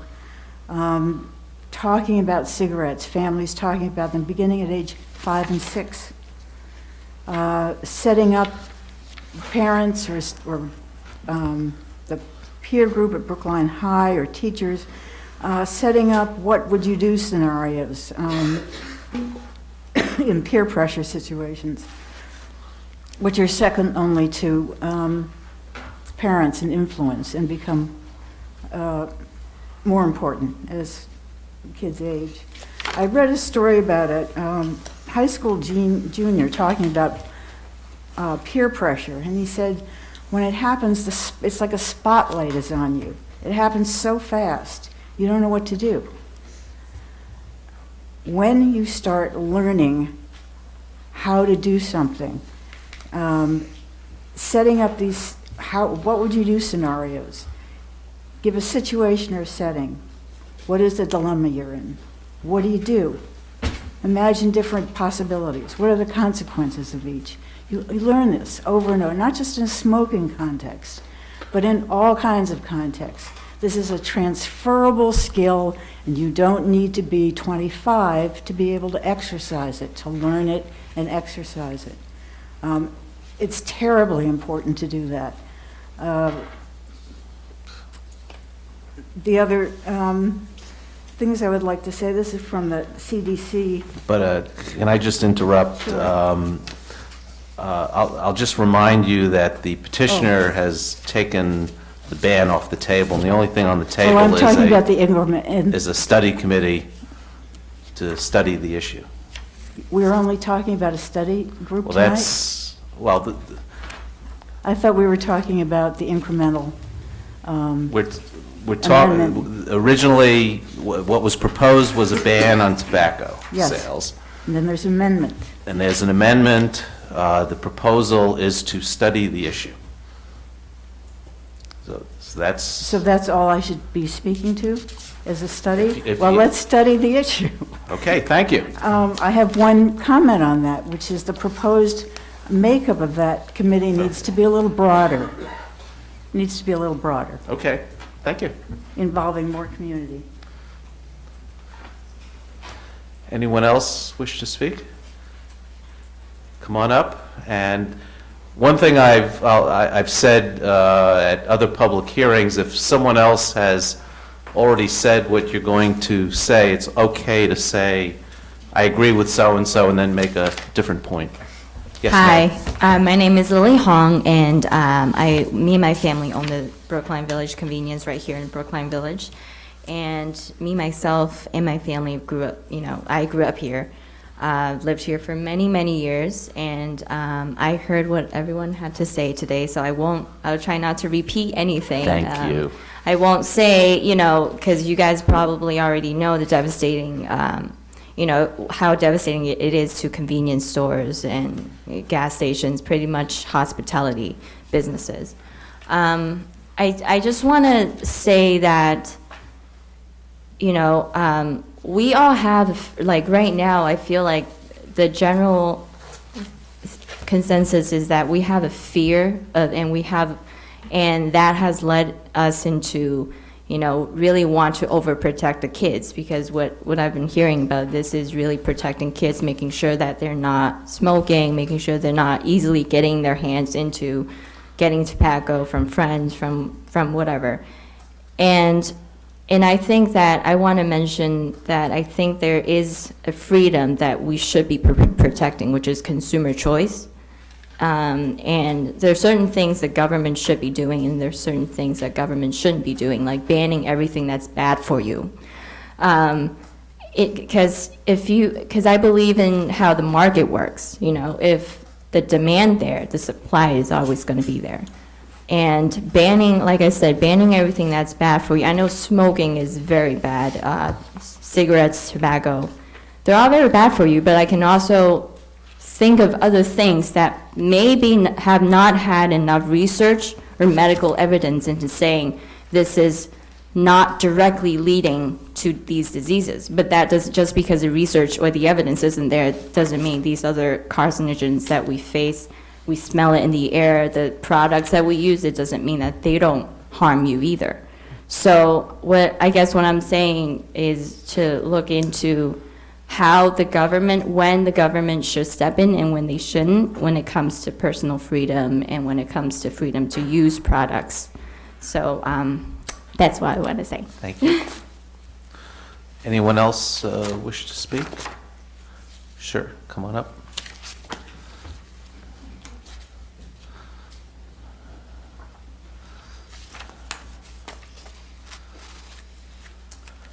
Hi, my name is Fahad Iqbal, and Can you repeat your name, I'm sorry? Fahad Iqbal, and I'm the owner on Harvard Street 454 Sunoco gas station. Actually, I have pretty much same argues who everybody else has, but I just do want to go over a couple of things, little more detail on it. At least we are pretty sure that none of us is selling a cigarette to a minor at this point because it's a legal age to be 21. How would be able to track if it become a ban in town of Brookline, and how will be able to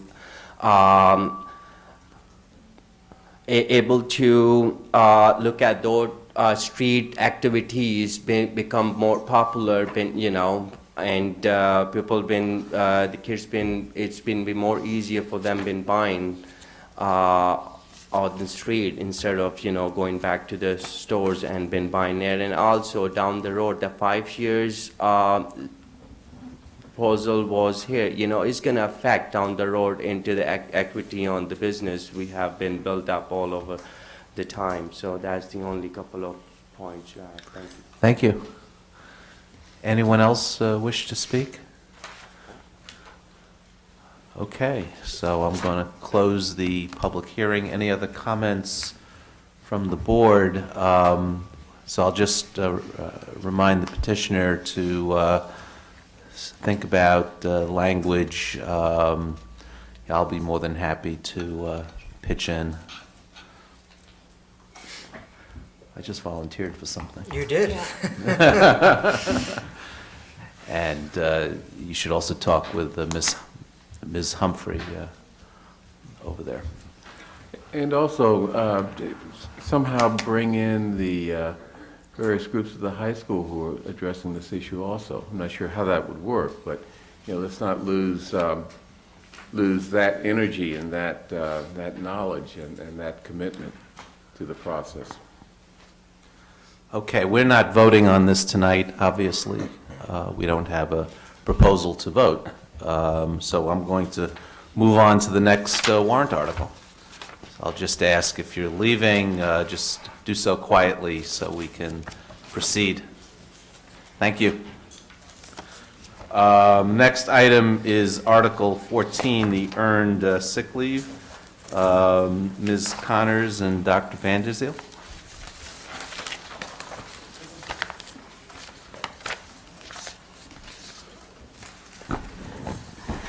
Good evening. Patricia Connors, town meeting member from Precinct 3. And Cornelia Vanderzeel, town meeting member from Precinct 15.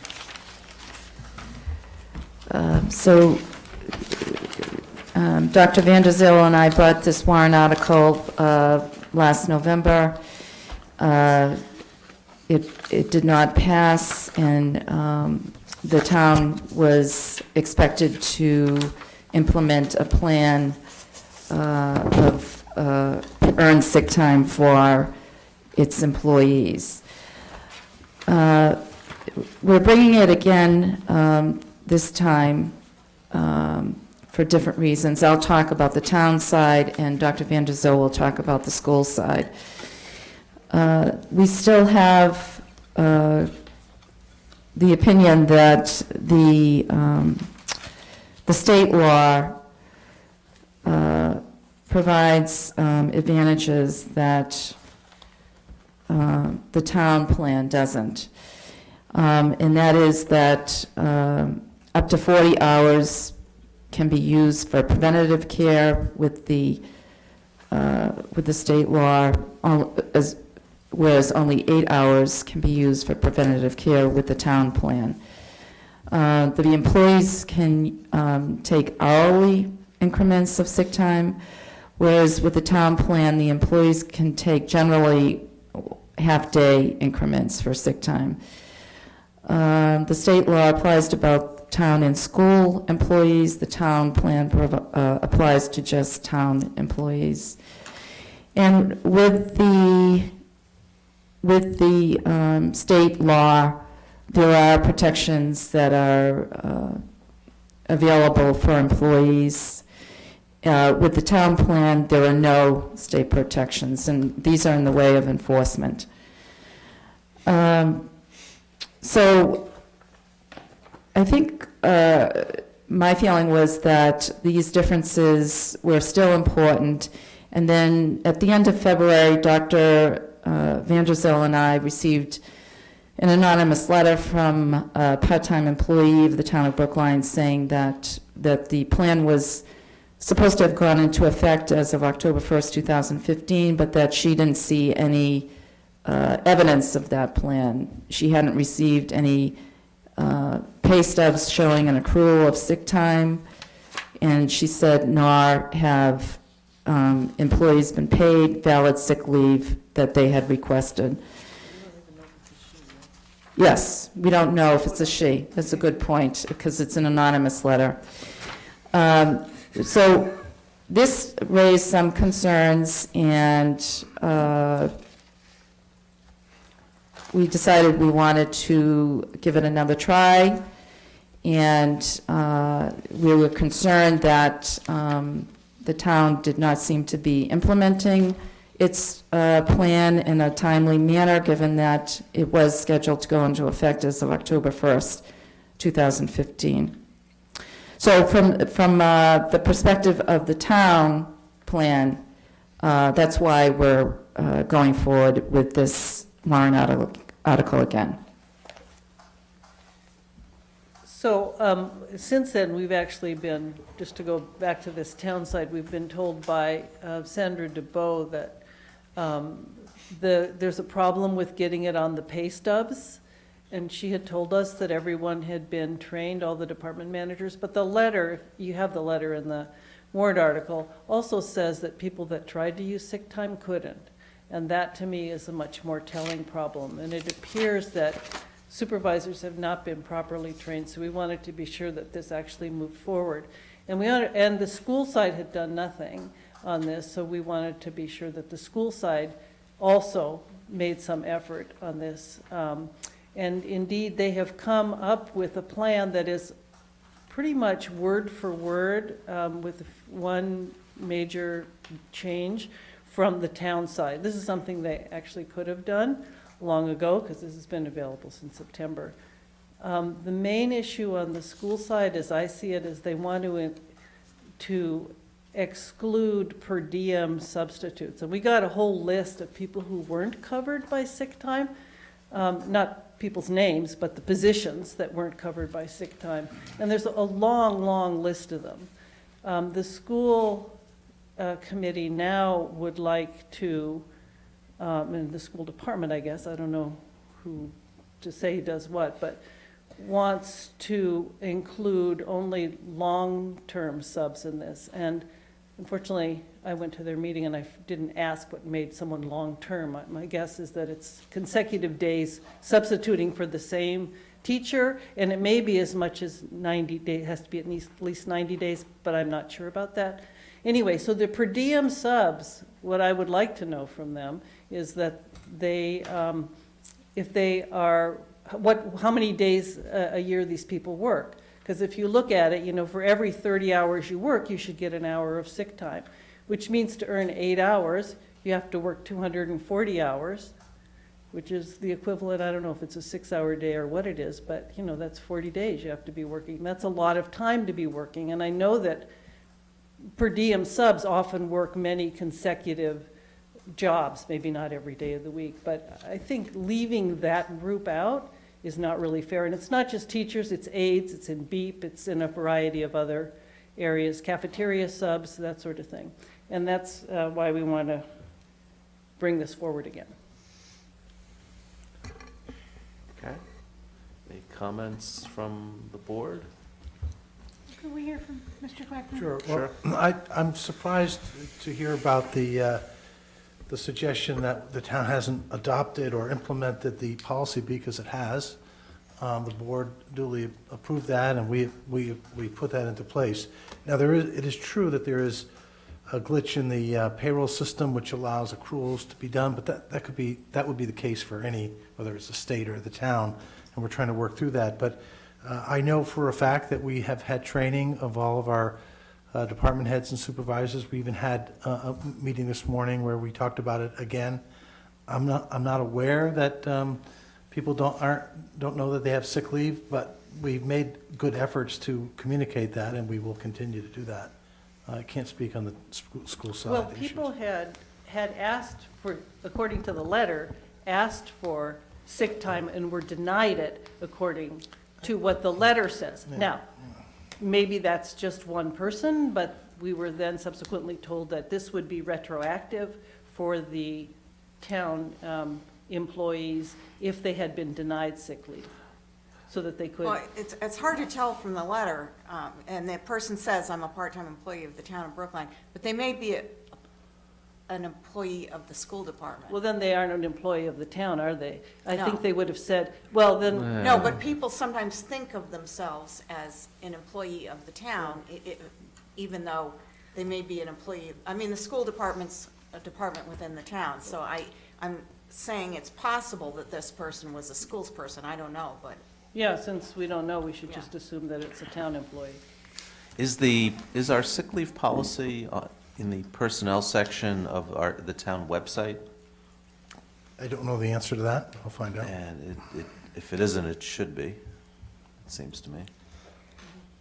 Well, I know what we heard the last time around was, for one thing, like on the shifts, particularly firemen, the idea that you would have to allow people to take an hour off in the middle of their shift simply doesn't work for those public safety jobs.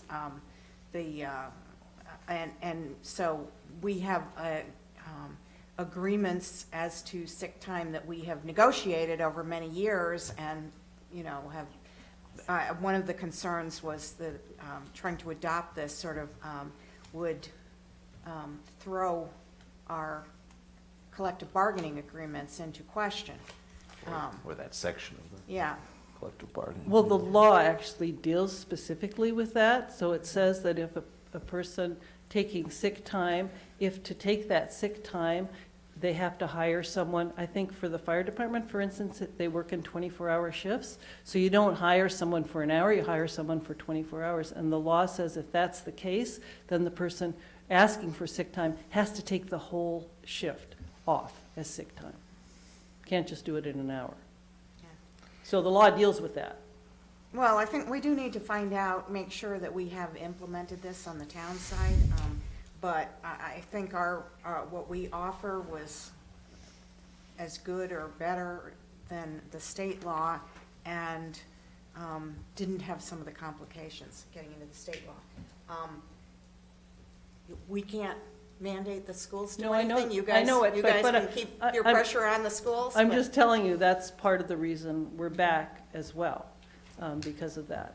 But there's certain parts of the policy that the town has that are not as liberal in terms of, you know, what you can use your sick time for. Yeah, but as I remember, and I don't recall all the details off the top of my head, some of our things were better than the state law. So it was a trade-off. Yes, some of them weren't as good, but some of them were a little better, and Plus we all had- in all, it seemed at least as good as, if not maybe slightly better than the state plan, and it's what has been negotiated in all our contracts. So, I mean, if you know, we adhere to the collective bargaining process, and it's some of these, each of these provisions in those contracts sometimes have been negotiated over years, you know, to get to where they are. So I'm not in favor of doing anything that Well, I kind think of- we do need a report Right, from HR Yeah. about the glitches yeah. and making sure that there is at least some sort of communication with every single employee in these categories to tell them what it is, you know, if they're sick, if it can't be on the payroll stub for a computer glitch reason, then we ought to be able to inform them in a letter what their accrued sick leave is. I mean, I just don't think that can be that complicated. Right. So I would like to see something happen along those lines. Right, and the managers need to know that they can't just deny sick leave. Right. They need to. No, I agree with you there. Yeah, as I recall, when this was discussed before, the statement was made that the bargain for provisions concerning this and other things were the preferred provisions in the minds of many employees. So have you discussed this with any of the representatives of our town unions? And get their view as to whether... Yes, Oh, yes, there you go. we have discussed it.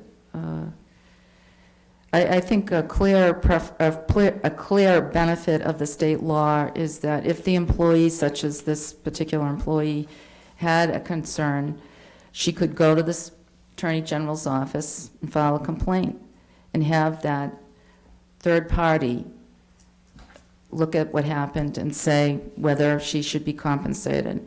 So that's something that the town plan does not provide. What do the unions think about that? Well, I prefer not to discuss those conversations, but they have taken place. Confidentially? You could say that. This is a public hearing. Is there anyone who wishes to speak to this warrant article? Can I just say one thing too? So if union negotiations, we're mainly dealing, the change in the classifications and pay plan for the town has to do with less than half-time employees, but, so if unions have already negotiated something that's superior to this, that's fine. The superior thing stands. So, you know, we're talking more about people who were not previously covered. Those are more of a concern to me than the people who are already covered. Yeah, but this affects the people who Yes, are covered. but if their benefits are already better. They're better in some ways, in some cases they're not, so that's the problem. Right, Yeah. but then you have to look at it as a whole, and this doesn't look at it as a whole. Doesn't take into account, you know, the personal days and other things that our employees have. Mm-hmm. Yeah, I understand. So. Okay, we're not going to vote this tonight. Thank you. Ms. Connors, you're up again. On Article 18, the plaque. Yes, thank you for accommodating me. I appreciate that. So your proposal has changed because the plaque has in fact been installed. Yes. That the original warrant article was suggesting be installed. That's correct. So as I read the proposal, you're taking the same whereases and then changing the therefore be it resolved, the town meeting affirms the historic significance of the St. Aidan's site and supports the recent installation there of a historic plaque. Okay. I'm sorry. No, that's it, Okay. and I think this gives the town meeting an opportunity to weigh in on the historic significance of the St. Aidan's site. I consider it one of the most historic sites in the town of Brookline. It is the baptismal church of both President Kennedy and his brother, U.S. Senator Robert F. Kennedy, as well as 4 Kennedy sisters. It was the home parish of the Kennedy family. Rose Kennedy took her children to that church on a daily basis. It also has very striking architectural features, and it's on the National Register of Historic Places for both historic and architectural significance. So we're very pleased that the plaque has been installed, and we think that the site is of such importance that it would be very important for our town meeting to have a chance to weigh in and say that they affirm that the site is important and that they support the installation of the site, of the plaque. Okay. Any comments from the board? Anyone in the public wish to speak to this warrant article? I see none. This seems pretty straightforward. We're not going to vote this tonight. Could I ask, have you run the revised wording by the moderator? Yes. And he agreed that? Yes, he said it was within the scope of the article. Has preservation taken a vote on it? I'm just wondering if they've weighed in. I don't see a problem with it. I'm just I haven't curious. heard Okay. from preservation. Well, Okay. just affirming that, I mean, it's, Um, I don't see why they'd have a problem with I'm it. just collecting information. Again, I don't think it's a problem at all, but Seems like it, shouldn't be a problem. Seemed very straightforward, and Yeah. Yes, yes. we should schedule a vote for it very soon. Okay, very good. All right, thank you. Thank you.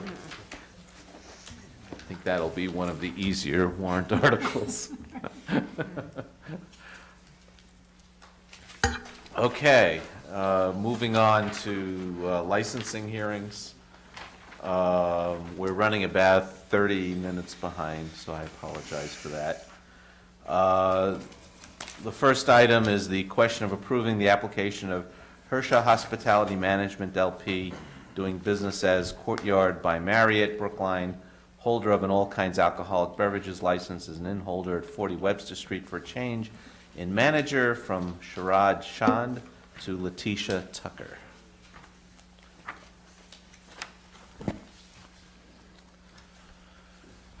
Good evening, members of the board. My name is Michael Brangwin. I'm an attorney. I'm representing Hersha Hospitality. I'm here with Letitia Tucker, who the hotel has proposed as a new manager at that location. She'll be replacing Sharad Chand. And as you can see from her history that was submitted with the application, she's been at this location for a little over a year and a half, I think, as an assistant, well, originally in an assistant manager capacity. She's familiar with the liquor licensing laws and regulations of the Commonwealth and of the town of Brookline, and she's met with the police and done everything that's required of her to apply to become the new manager. And she's happy to answer any questions that the board might have, or I'm happy to answer any questions that the board might have. I have a couple questions for Ms. Tucker, if you want to come over the microphone there. Okay, so what do you understand are your obligations as the manager of a liquor license? That I have to ensure that we are, serving alcohol safely to adults 21 and over, not overpouring, and also just to make sure my staff is also tip certified as well, and just acting responsibly, and just to make sure we're within, the hours of the liquor license operating as well. Okay. And did you learn about some record keeping? Yes, yeah, with liquor requisitions, they're giving it out. We actually just had, we went through another property training where when we keep our liquor locked in a locked cabinet, and when we do a bottle exchange with the bartenders and servers there, and when the bistro is open, I'm on duty, or I have a food and beverage director who's also on duty as well, and he's tip certified as well. And if somebody was getting rowdy and seemed to be inebriated, that sort of thing is supposed to go in that notebook. Yep. And Yeah, absolutely. All right. Any other questions from the board? Brookline takes its liquor laws very seriously, especially the issue of underage serving, and we do stings, so hopefully you'll pass with flying colors, and we won't see you again. No, I don't. I know that we will pass. And we actually had a situation where people come in and they look younger than what they are. Sometimes they get a little irritated, but I explain to them, when you're 40, you'll appreciate me. I'm always happy when someone cards me. Yeah, I'm of that age. Haven't been carded in a while. I ask if they think I'm too old to drink. Selectman Franco? So it looks like you've worked at 2 hotels previous to your current employment. I'm wondering if you've had any experience with the service of alcohol at those 2 previous employment situations. I actually have had responsibilities within food and beverage prior to this location, and I've always followed the same rules. I've taken, tips course several times. My previous employer had an on-site person that comes in and does the training, safe serve. We had someone come in my very first property as well. But you weren't the license holder? Not the license holder, no, but I was in a management capacity. Okay, this is not a public hearing, but we've notified town meeting members and other abutters, and I'll take any public comment to this change of manager. Anyone from the public wish to speak? I don't see any. I just want to note, I believe on a number of these, the fingerprints have not come back, and so we should vote them contingent on there being no problem with the fingerprints when they do come back. Okay. Do we normally do that? Well, usually, sometimes they come back, so we have. And what do we do otherwise when they don't come back? Well, I think we usually. They all come back. I think this one, It's just- this one indicates on page 8-15 that Ms. Tucker had submitted to the Brookline Police Department a full set of fingerprints for the purpose of conducting. So the problem is that they're very lengthy. We don't know if the. It's a very lengthy process to get those back from the database, so I think it is appropriate probably to have a condition just indicating that it's subject to the successful results of that check. And that won't impact their ability to function at the hotel? No, not Not unless the check comes back negative, and then we'd have to find a new manager. Okay. I will therefore move that we approve the application of Hersha Hospitality LP, doing business as Courtyard by Marriott Brookline, holder of an all kinds alcoholic beverage license as an inn holder at 40 Webster Street for a change in manager as follows, from Sharad Chand to Letitia Tucker, with the condition that the fingerprint check be successfully completed. All those in favor, please say aye. Selectman Daley? Aye. Selectman Franco? Aye. Selectman Heller? Aye. Selectman Green? Aye. And chair votes aye. Good luck. Thank you. Have a good night. The next item is the question of approving the application of Sahib Group, Inc., doing business as Shan Punjab, Mandeep Sandhu, president, holder of an all kinds alcoholic beverages license as a common victualler at 455 Harvard Street for a change in manager as follows, from Gurmukh Singh to Manju Kaushal. Hi, good evening. Did I kill the names completely? Yes. So, Manju Kaushal is not here tonight because she had some family emergency, so she's flying back to India. So, I just spoke to the liquor inspector. So he told me that I should go there, but I don't know how to proceed when the person is not here. So she's been the part of the restaurant. She's been working there from 2 years part-time because she working full-time in the other job. But now she's taking over full-time, so I don't know. I think we have to hold it until the Until she comes applicant back? is here. Yeah. Okay. But we don't have to wait a whole month, do we? No. So When do you think? She will be back Friday. Yeah, This well, Friday. I think we'll tentatively try to do it next Tuesday. Next week? Yeah. Okay, so should I check with Brenda? Yeah, Brenda will call you. Sure. Okay, thank you so Okay, much. thank Thanks. you. Thanks. So technically, I think we just want to continue the hearing. Okay, so we'll continue the hearing until next week. Okay. That's the technical. Okay, sure. Okay. Thank Thank you. Thanks. Okay, the next item up is the question of approving the application of Waxy's Brookline LLC, doing business as Waxy's Ashok Patel manager, holder of an all kinds alcoholic beverage license as a common victualler at 1032 Beacon Street for a change in manager as follows, from Ashok Patel to Justin Furland. Are you guys open yet? We opened on Saturday. So what's going on here? I'm just here to get our paperwork in order so we can continue on with the restaurant. Ashok Patel was the original manager of record, but we did not have a general manager hired at the time. So we're making the changeover from Ashok to Justin. And is one of you Justin? Oh, okay. That's me. Well, tell us what you know about Brookline's liquor laws. I've gone over them pretty well, as well as all the attachments to the liquor license. I've been involved with, talking to Brookline Police, as well as the town inspector and the building inspector and building commissioner. So all of our, because I guess being in St. Mary's Street Court, there's a lot of other things that are tied to that as well, as far as delivery times. There, deliveries shouldn't be coming before 8 o'clock during the week and 12 on Sundays. We've posted signs and spoken to the staff about throwing trash out, after a certain time when the sun starts going down, just being more considerate of the neighbors, pretty much. Yeah, there has been kind of a long history of complaints at the Yeah. So I'd But, say- but one of my concerns with your location, you're very close to a heavy student population. Sure. And so what's your policy like? Who do you card? We card anyone under 35. We card anyone that has an out-of-state ID. We invested in the automatic ID detection system, the computer system. Just this weekend alone, we scanned over 115 IDs that came into the restaurant.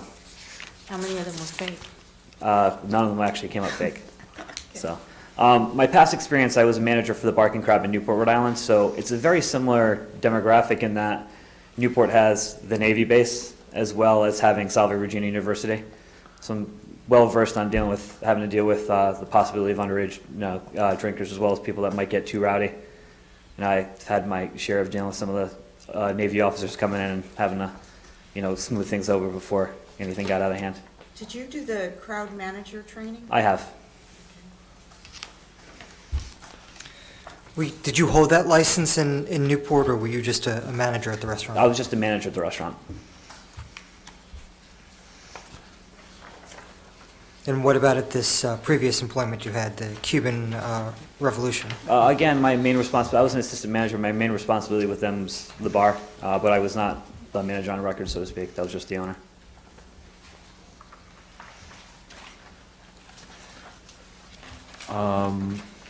And you heard from the prior applicant, we take our liquor enforcement very seriously, especially underage, and especially given your location. I suspect you'll be an extra special Absolutely. Target Yeah, of our absolutely. I state. agree with that. Our eyes are wide open for that. We also have all of our front of house, whether they're serving or not, my hosts, my bussers, my food runners, they all were responsible for getting their tip certification before they were starting work. So everyone's.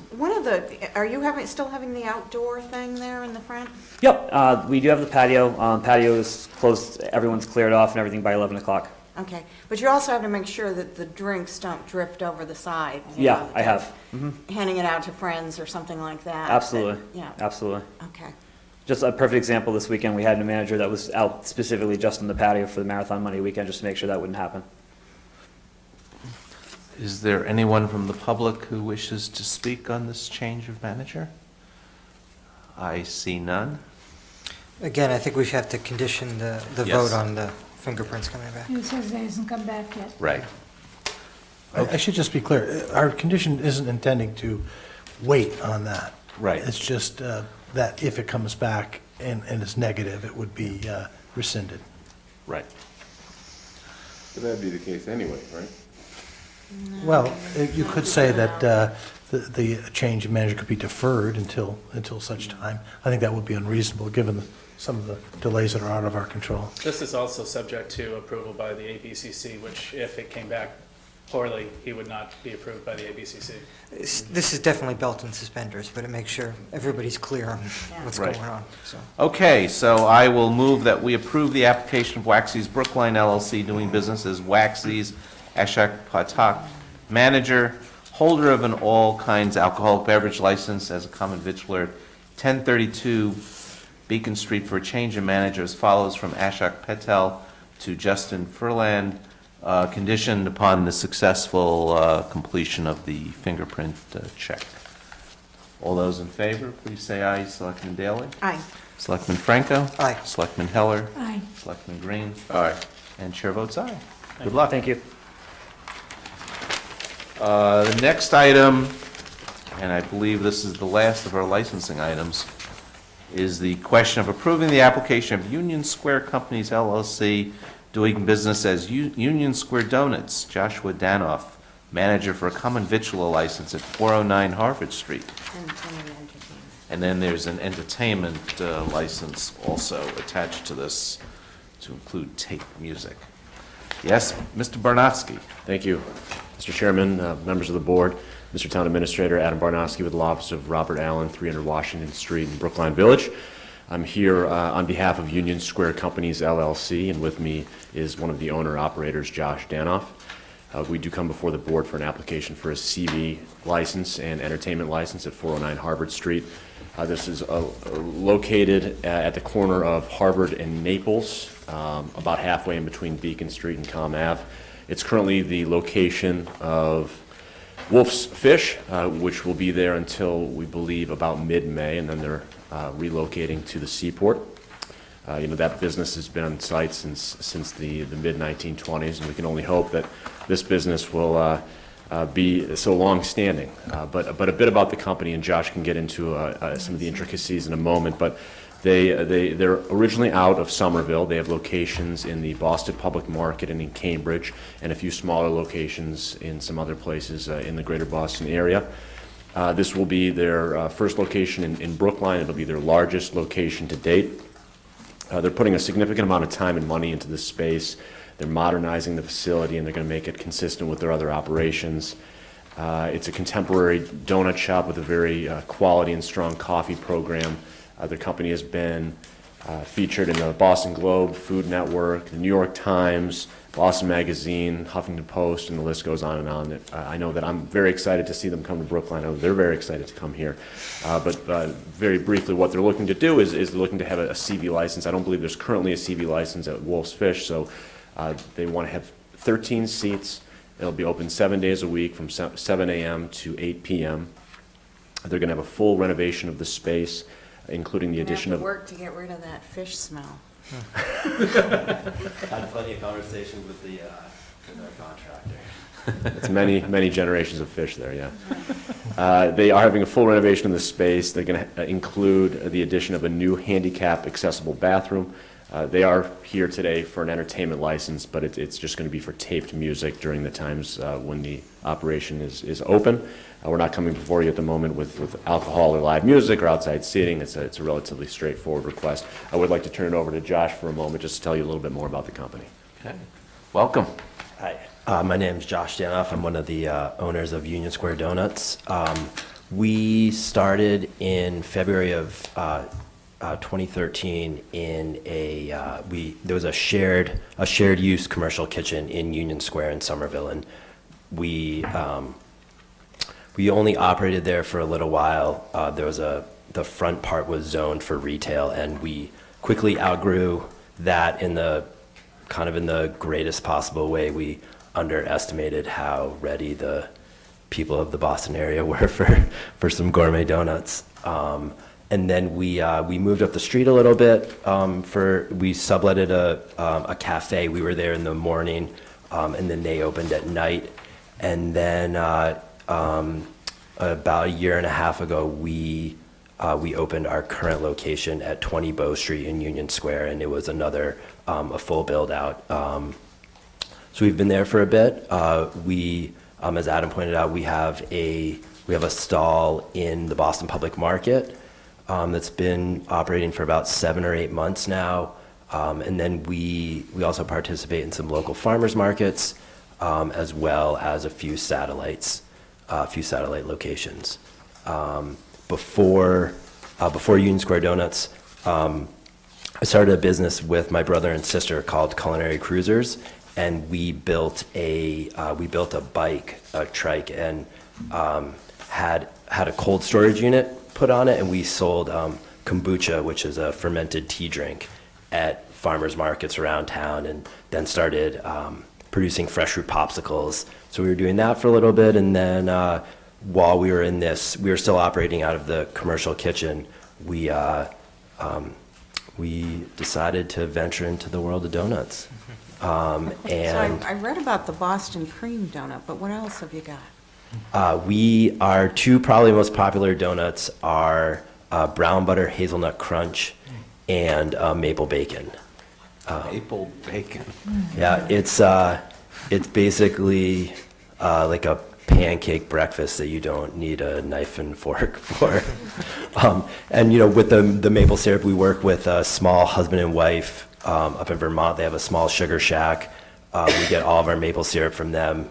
We went to go visit them a little while ago and did a boil, and they do a special blend for us that is exceptional. We sell their maple syrup in the shop as well. So we also just started doing I'm off my diet, just hearing about it. Oh, you'll like we do another one. We call it the soft shell cannoli. It's a lemon ricotta filled donut. So I'm curious, have you figured out a way to infuse the health benefits of fish into those donuts? Yeah. No, I think that we're gonna try to. We might try to stay away from that. We've talked to the guys over at Wolf's, and the building's great. The smell, obviously, we don't want to have the place smell like fish. We'd rather have the smells of bakery. But we know that Wolf's has been there for a really long time and has been an institution.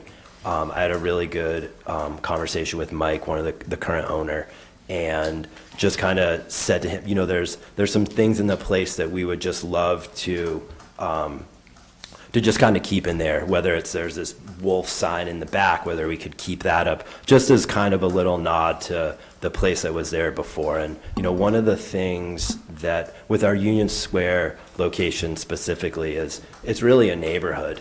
And we've been looking for additional locations for a long time.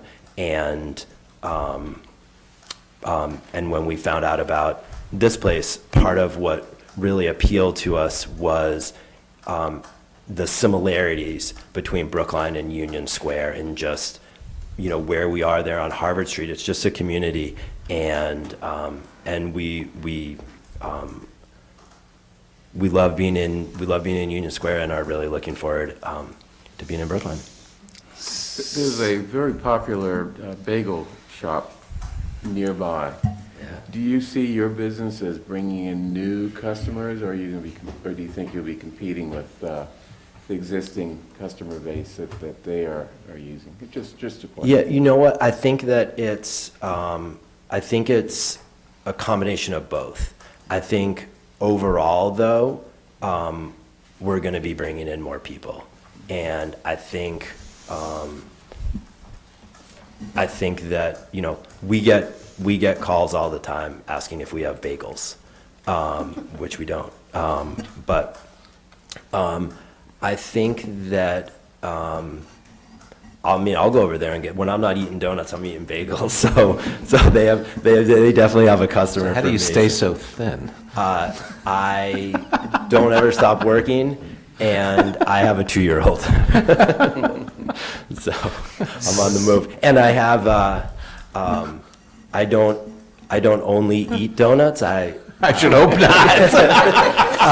I have a salad for lunch, a sensible dinner. I just eat donuts. I just eat donuts. It's my I just eat donuts professionally. So I have an operational question for you. I assume you're planning on doing your baking in this space. Correct. Okay. And do you have a conception on how you're going to do deliveries? I assume that you're getting a lot of flour and milk and eggs and the other ingredients that go into the delicious donuts that you make. How are you going to facilitate that on such a busy street without sort of an access point in the back? So we, about, when was it? We probably brought it online about 5 or so months ago. It's also in Union Square. It's a 9,500 square foot production facility. It used to be operated Golden Cannoli. They do cannoli shells. They used to operate out of there. They still own the business. They upgraded to a much larger facility, and we're leasing the Golden Cannoli folks still own the building.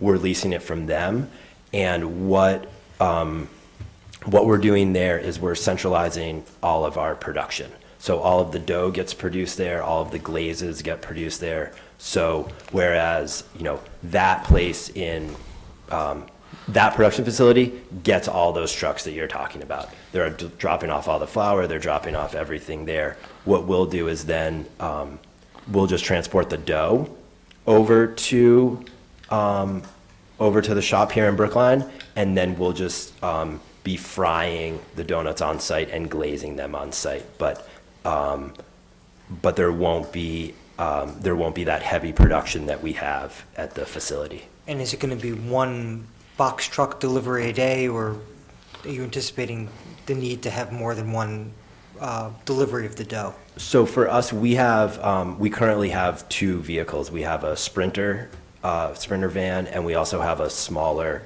Ford Transit. Mm-hmm. Probably anticipating 1 to 2 of those deliveries a day. So they'll come in the morning, sort of pull up, wheel out, or slide out trays and Yep. walk right in. Yep. So one of the potential areas for friction with your neighbors will be odors, especially with frying. So just be aware of that. It really can't be any worse than the fish, right? But there'll be more frying. Yeah. And then there's a restaurant next door, and the bakery, a couple of doors down the other way. You know, so there's a lot of food prep on that street. Anyone from the public who wishes to speak on this license? I see none. Any other questions or comments from the board? I see none, so. Your family has a very interesting history. You do some very interesting things. I noticed that. It's commendable. Yeah. My parents would be very happy to hear that. I don't know if they used the term commendable along the way, but. I do notice that one of your employees was formerly at Clear Flower in Brookline. So Yes. she has good baking experience. She is, I will take credit for eating a lot of donuts when we were testing them. I will give her all the credit for coming up with the recipe. So she came up with a good dough recipe. Okay, so I will move that we approve the application of Union Square Companies LLC doing business as Union Square Donuts, Joshua Danoff, manager, for a common victual license at 409 Harvard Street. All those in favor, please say aye. Selectman Daley? Aye. Selectman Franco? Aye. Selectman Heller? Aye. Selectman Green? Aye. Chair votes aye. I will also move that we approve the application of Union Square Companies LLC doing business as Union Square Donuts, Joshua Danoff, manager, holder of a common victual license at 409 Harvard Street for an entertainment license to include tape music. All those in favor, please say aye. Selectman Daley? Aye. Selectman Franco? Aye. Selectman Heller? Aye. Selectman Green? Aye. Chair votes aye. Good luck. And All right. just for my own clarity, the CV license, we included those standard conditions from the health department? Right. Yeah, okay. Good luck. Thanks again. Thank you.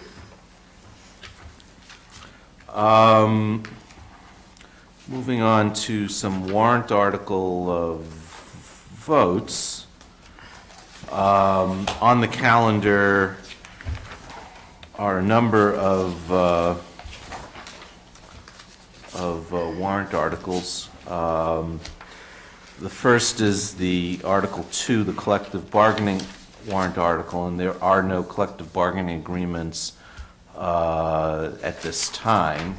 Maybe that'll change by town meeting, but at this point, there are none. So I will move a recommendation of no action. All those in favor, please say aye. Selectman Daley? Aye. Selectman Franco? Aye. Selectman Heller? Aye. Selectman Green? Aye. And chair votes aye. The next item is the Article 9, the Economic and Development and Long-Term Planning article. Do you wish to say something? I just wanted to give you an update that this article hasn't been reviewed by the full advisory committee, but it passed unanimously at the subcommittee level. Thank you, Ms. Goff. I think this is a pretty straightforward article. It's basically just changing the name of that of a division in the planning department from economic development to economic development and long-term planning. I think that better reflects the future role of that division, and is really the direction that the division has been moving towards. Any other comments? So I will move that we recommend to town meeting favorable action on Article 9. All those in favor, please say aye. Selectman Daley? Aye. Selectman Franco? Aye. Selectman Heller? Aye. Selectman Green? Aye. And the chair votes aye. Article 11, we had a public hearing on Article 11, and due to a little mix-up, the petitioner wasn't notified of our public hearing. So I told the petitioner that he would have an opportunity to address us tonight. So, Mr. Murphy, welcome. Hi, Richard Murphy here. I live at 61 Baker Circle. I have a tree protection bylaw, which currently the town right now has really nothing on the books to really protect trees that are on private property during development. If I can just kind of give it a quick overview of it. The applicability of this bylaw, or the triggers, is if a demolition of an existing residential structure for new dwelling, or an addition that constitutes a 10% or greater increase of the building's footprint for a residential structure, for resident or non-resident, a complete new construction of a lot, of a building, a proposed removal or replacement of an existing shade tree right now, which right now the town bears the expense of any type of public shade tree being removed. And then the last part is the land disturbance activity of a lot that's under 20,000 square feet or less. The erosion plan, sediment control plan currently does not cover any trees within that. The trees that would be considered protected on private property would be a tree that would measure at the height of 4.5 feet. It would have 8 inches in diameter. And the mitigation of a protected tree would be is the bylaw doesn't say that you cannot cut down a tree on your private property. But what it's saying is that there's a plan for a replacement tree, 50% of what you're looking to cut down that falls underneath a protected tree, or a tree that's at least 8 inches or greater in size. So if you're doing an addition, there's a tree there, you can simply plant a couple more trees on your property, or you will have the option is to plant trees on your abutter's property. A lot of times you want to keep the buffer between neighbors and everything. And or you can contribute to a tree fund for the town. Or the replacement tree, replacement tree has to be a minimum of 3 inches in size, so it's a healthy size tree that we're planting. And then a further option is, that the bylaw covers is, it can be also put on another site by the approval of the tree warden. So the goal at the end of the day is to keep our urban forest here within Brookline and the trees within.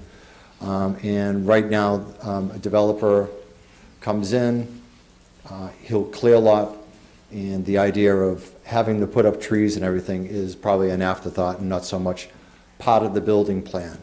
And this tree bylaw ties into a building plan, that a building plan, when it is approved, it will include a tree plan for that development.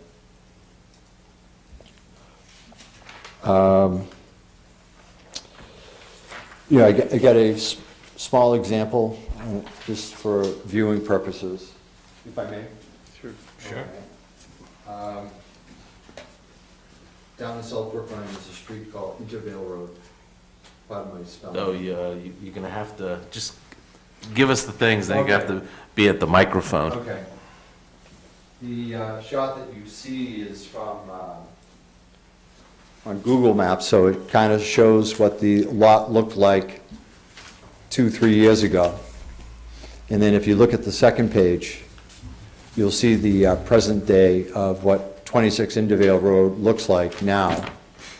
And there's not one tree on the entire lot. And that it's a good example of taking out all these trees and not having a plan in place. You know, and I think, as a community, I think, we're looking to preserve neighborhoods, and I think trees are part of those neighborhoods. So where we stand as far as with the committees I've met with, the tree committee is drawing up their writings. They're in favor of having a tree bylaw. They feel that there's some fixing or loopholes that they like to tighten up on this. There's also a question of revenue.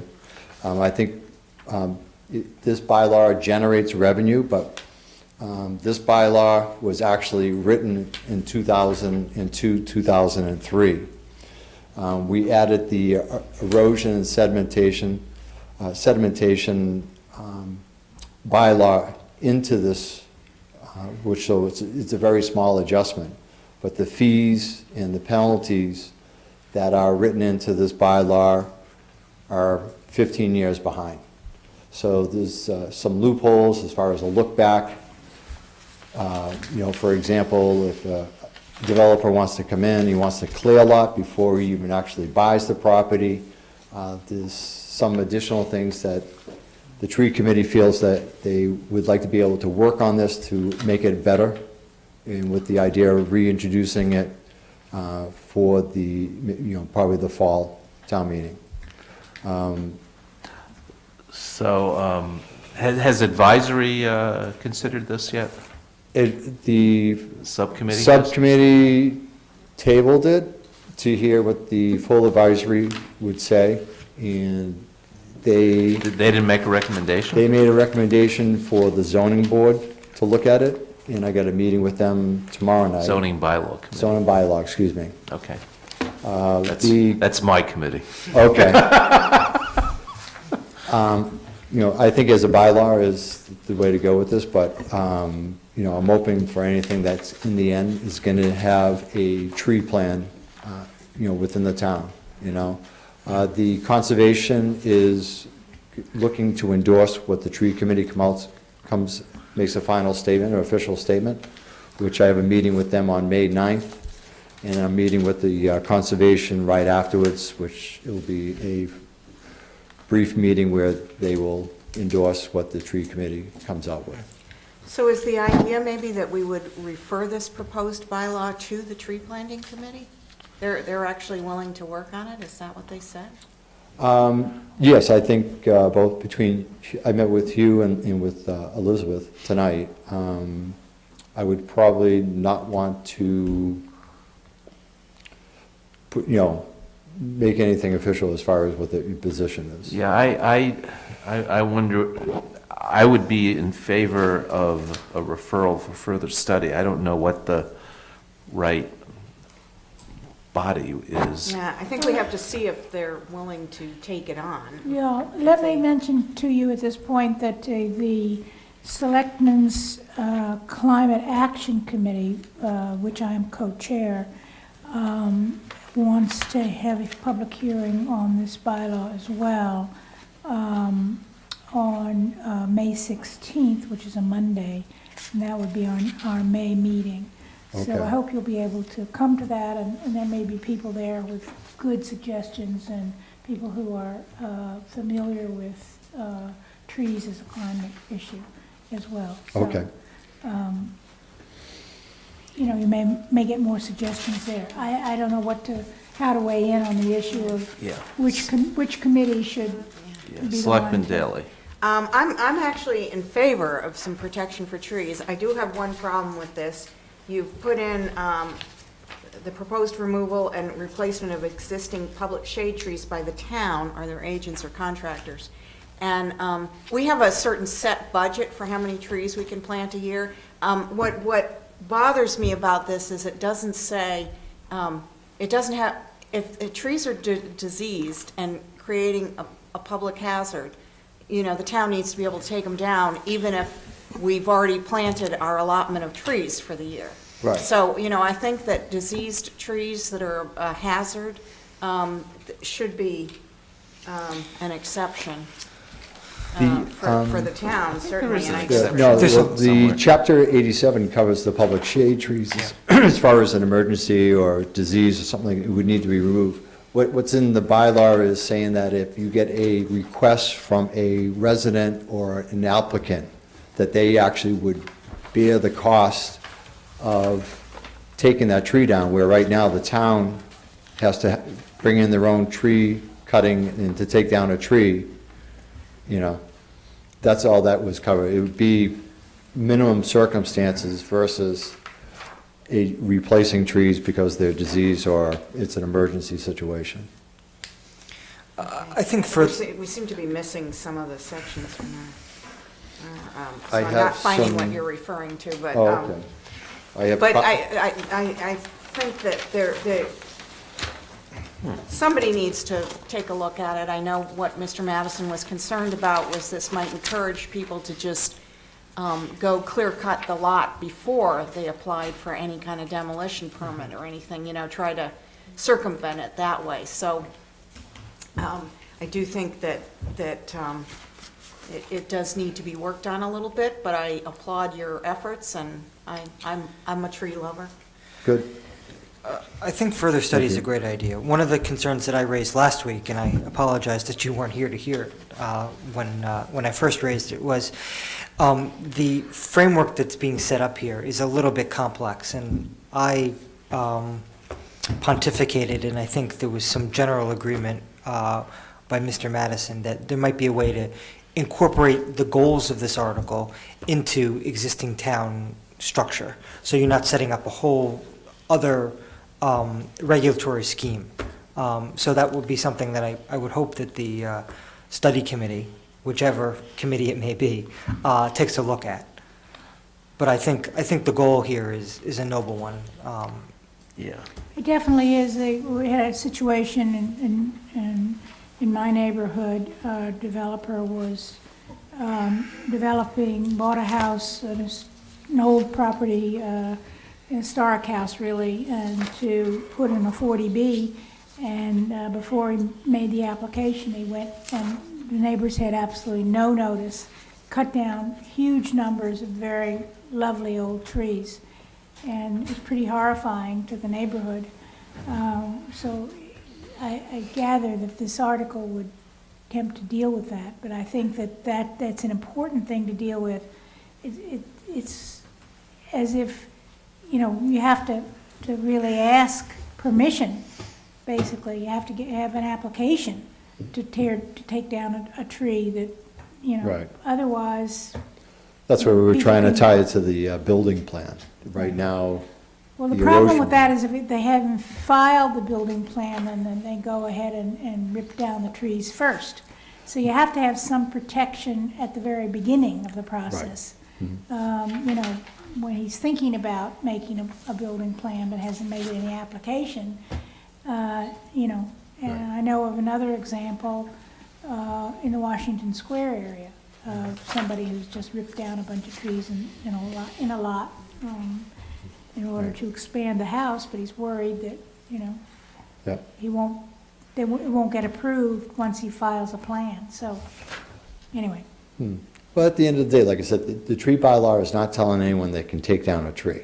But they're saying, it's a replacement tree type of program, and trying to get developers to build trees into their plans.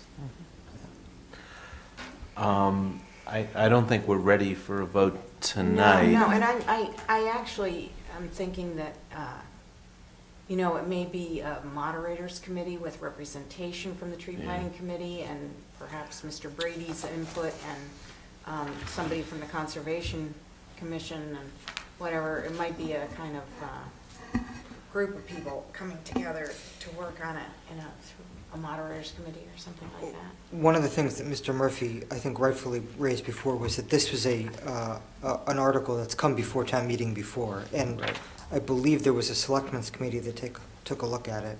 I think we are still trying to find a final report from that committee. So I think once we see that report and figure out the conclusions they came to, that might influence whether it's a selectmen's committee or a moderators committee, or we send it to another committee of jurisdiction.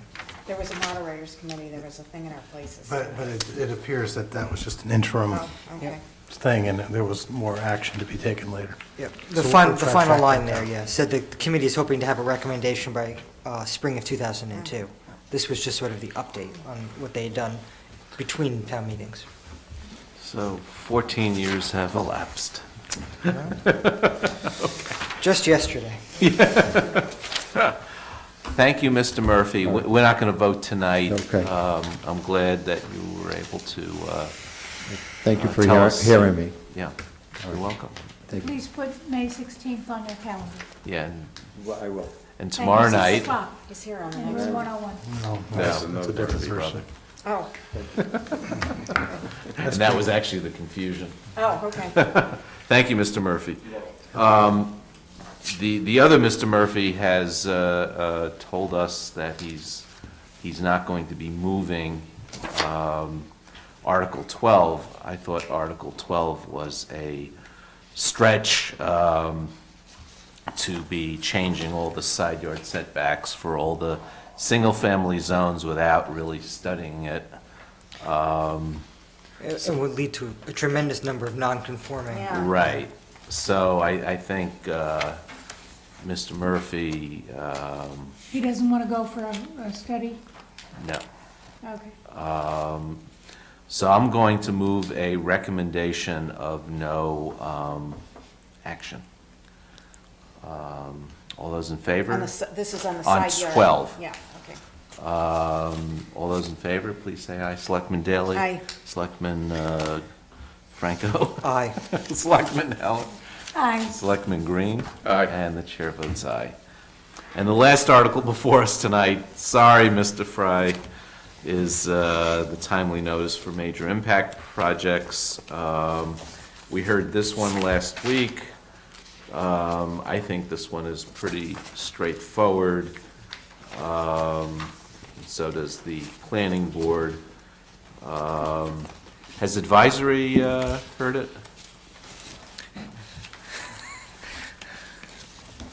Thank you. Ernie Fry, petitioner and town meeting member 7.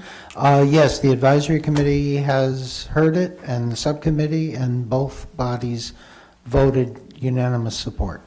With no change in language? No change in language. Wow. Lucky me. Guy. We can't say that too loud because somebody will decide they want to have a word change. That's true. That's true. So I will move that we also vote a no, favorable action recommendation on the article as submitted. All those in favor, please say aye. Selectman Daley? Aye. Selectman Franco? Aye. Selectman Heller? Aye. Selectman Green? Aye. And the chair votes aye. And Thank you. I hope And- you appreciate that in spite of some knee discomfort, I didn't want to walk out on you twice. so I hang did, on. and I was going to mention that before you did, but I appreciate your bearing up. Thank you all. That concludes our business for tonight. Maybe. Thank you.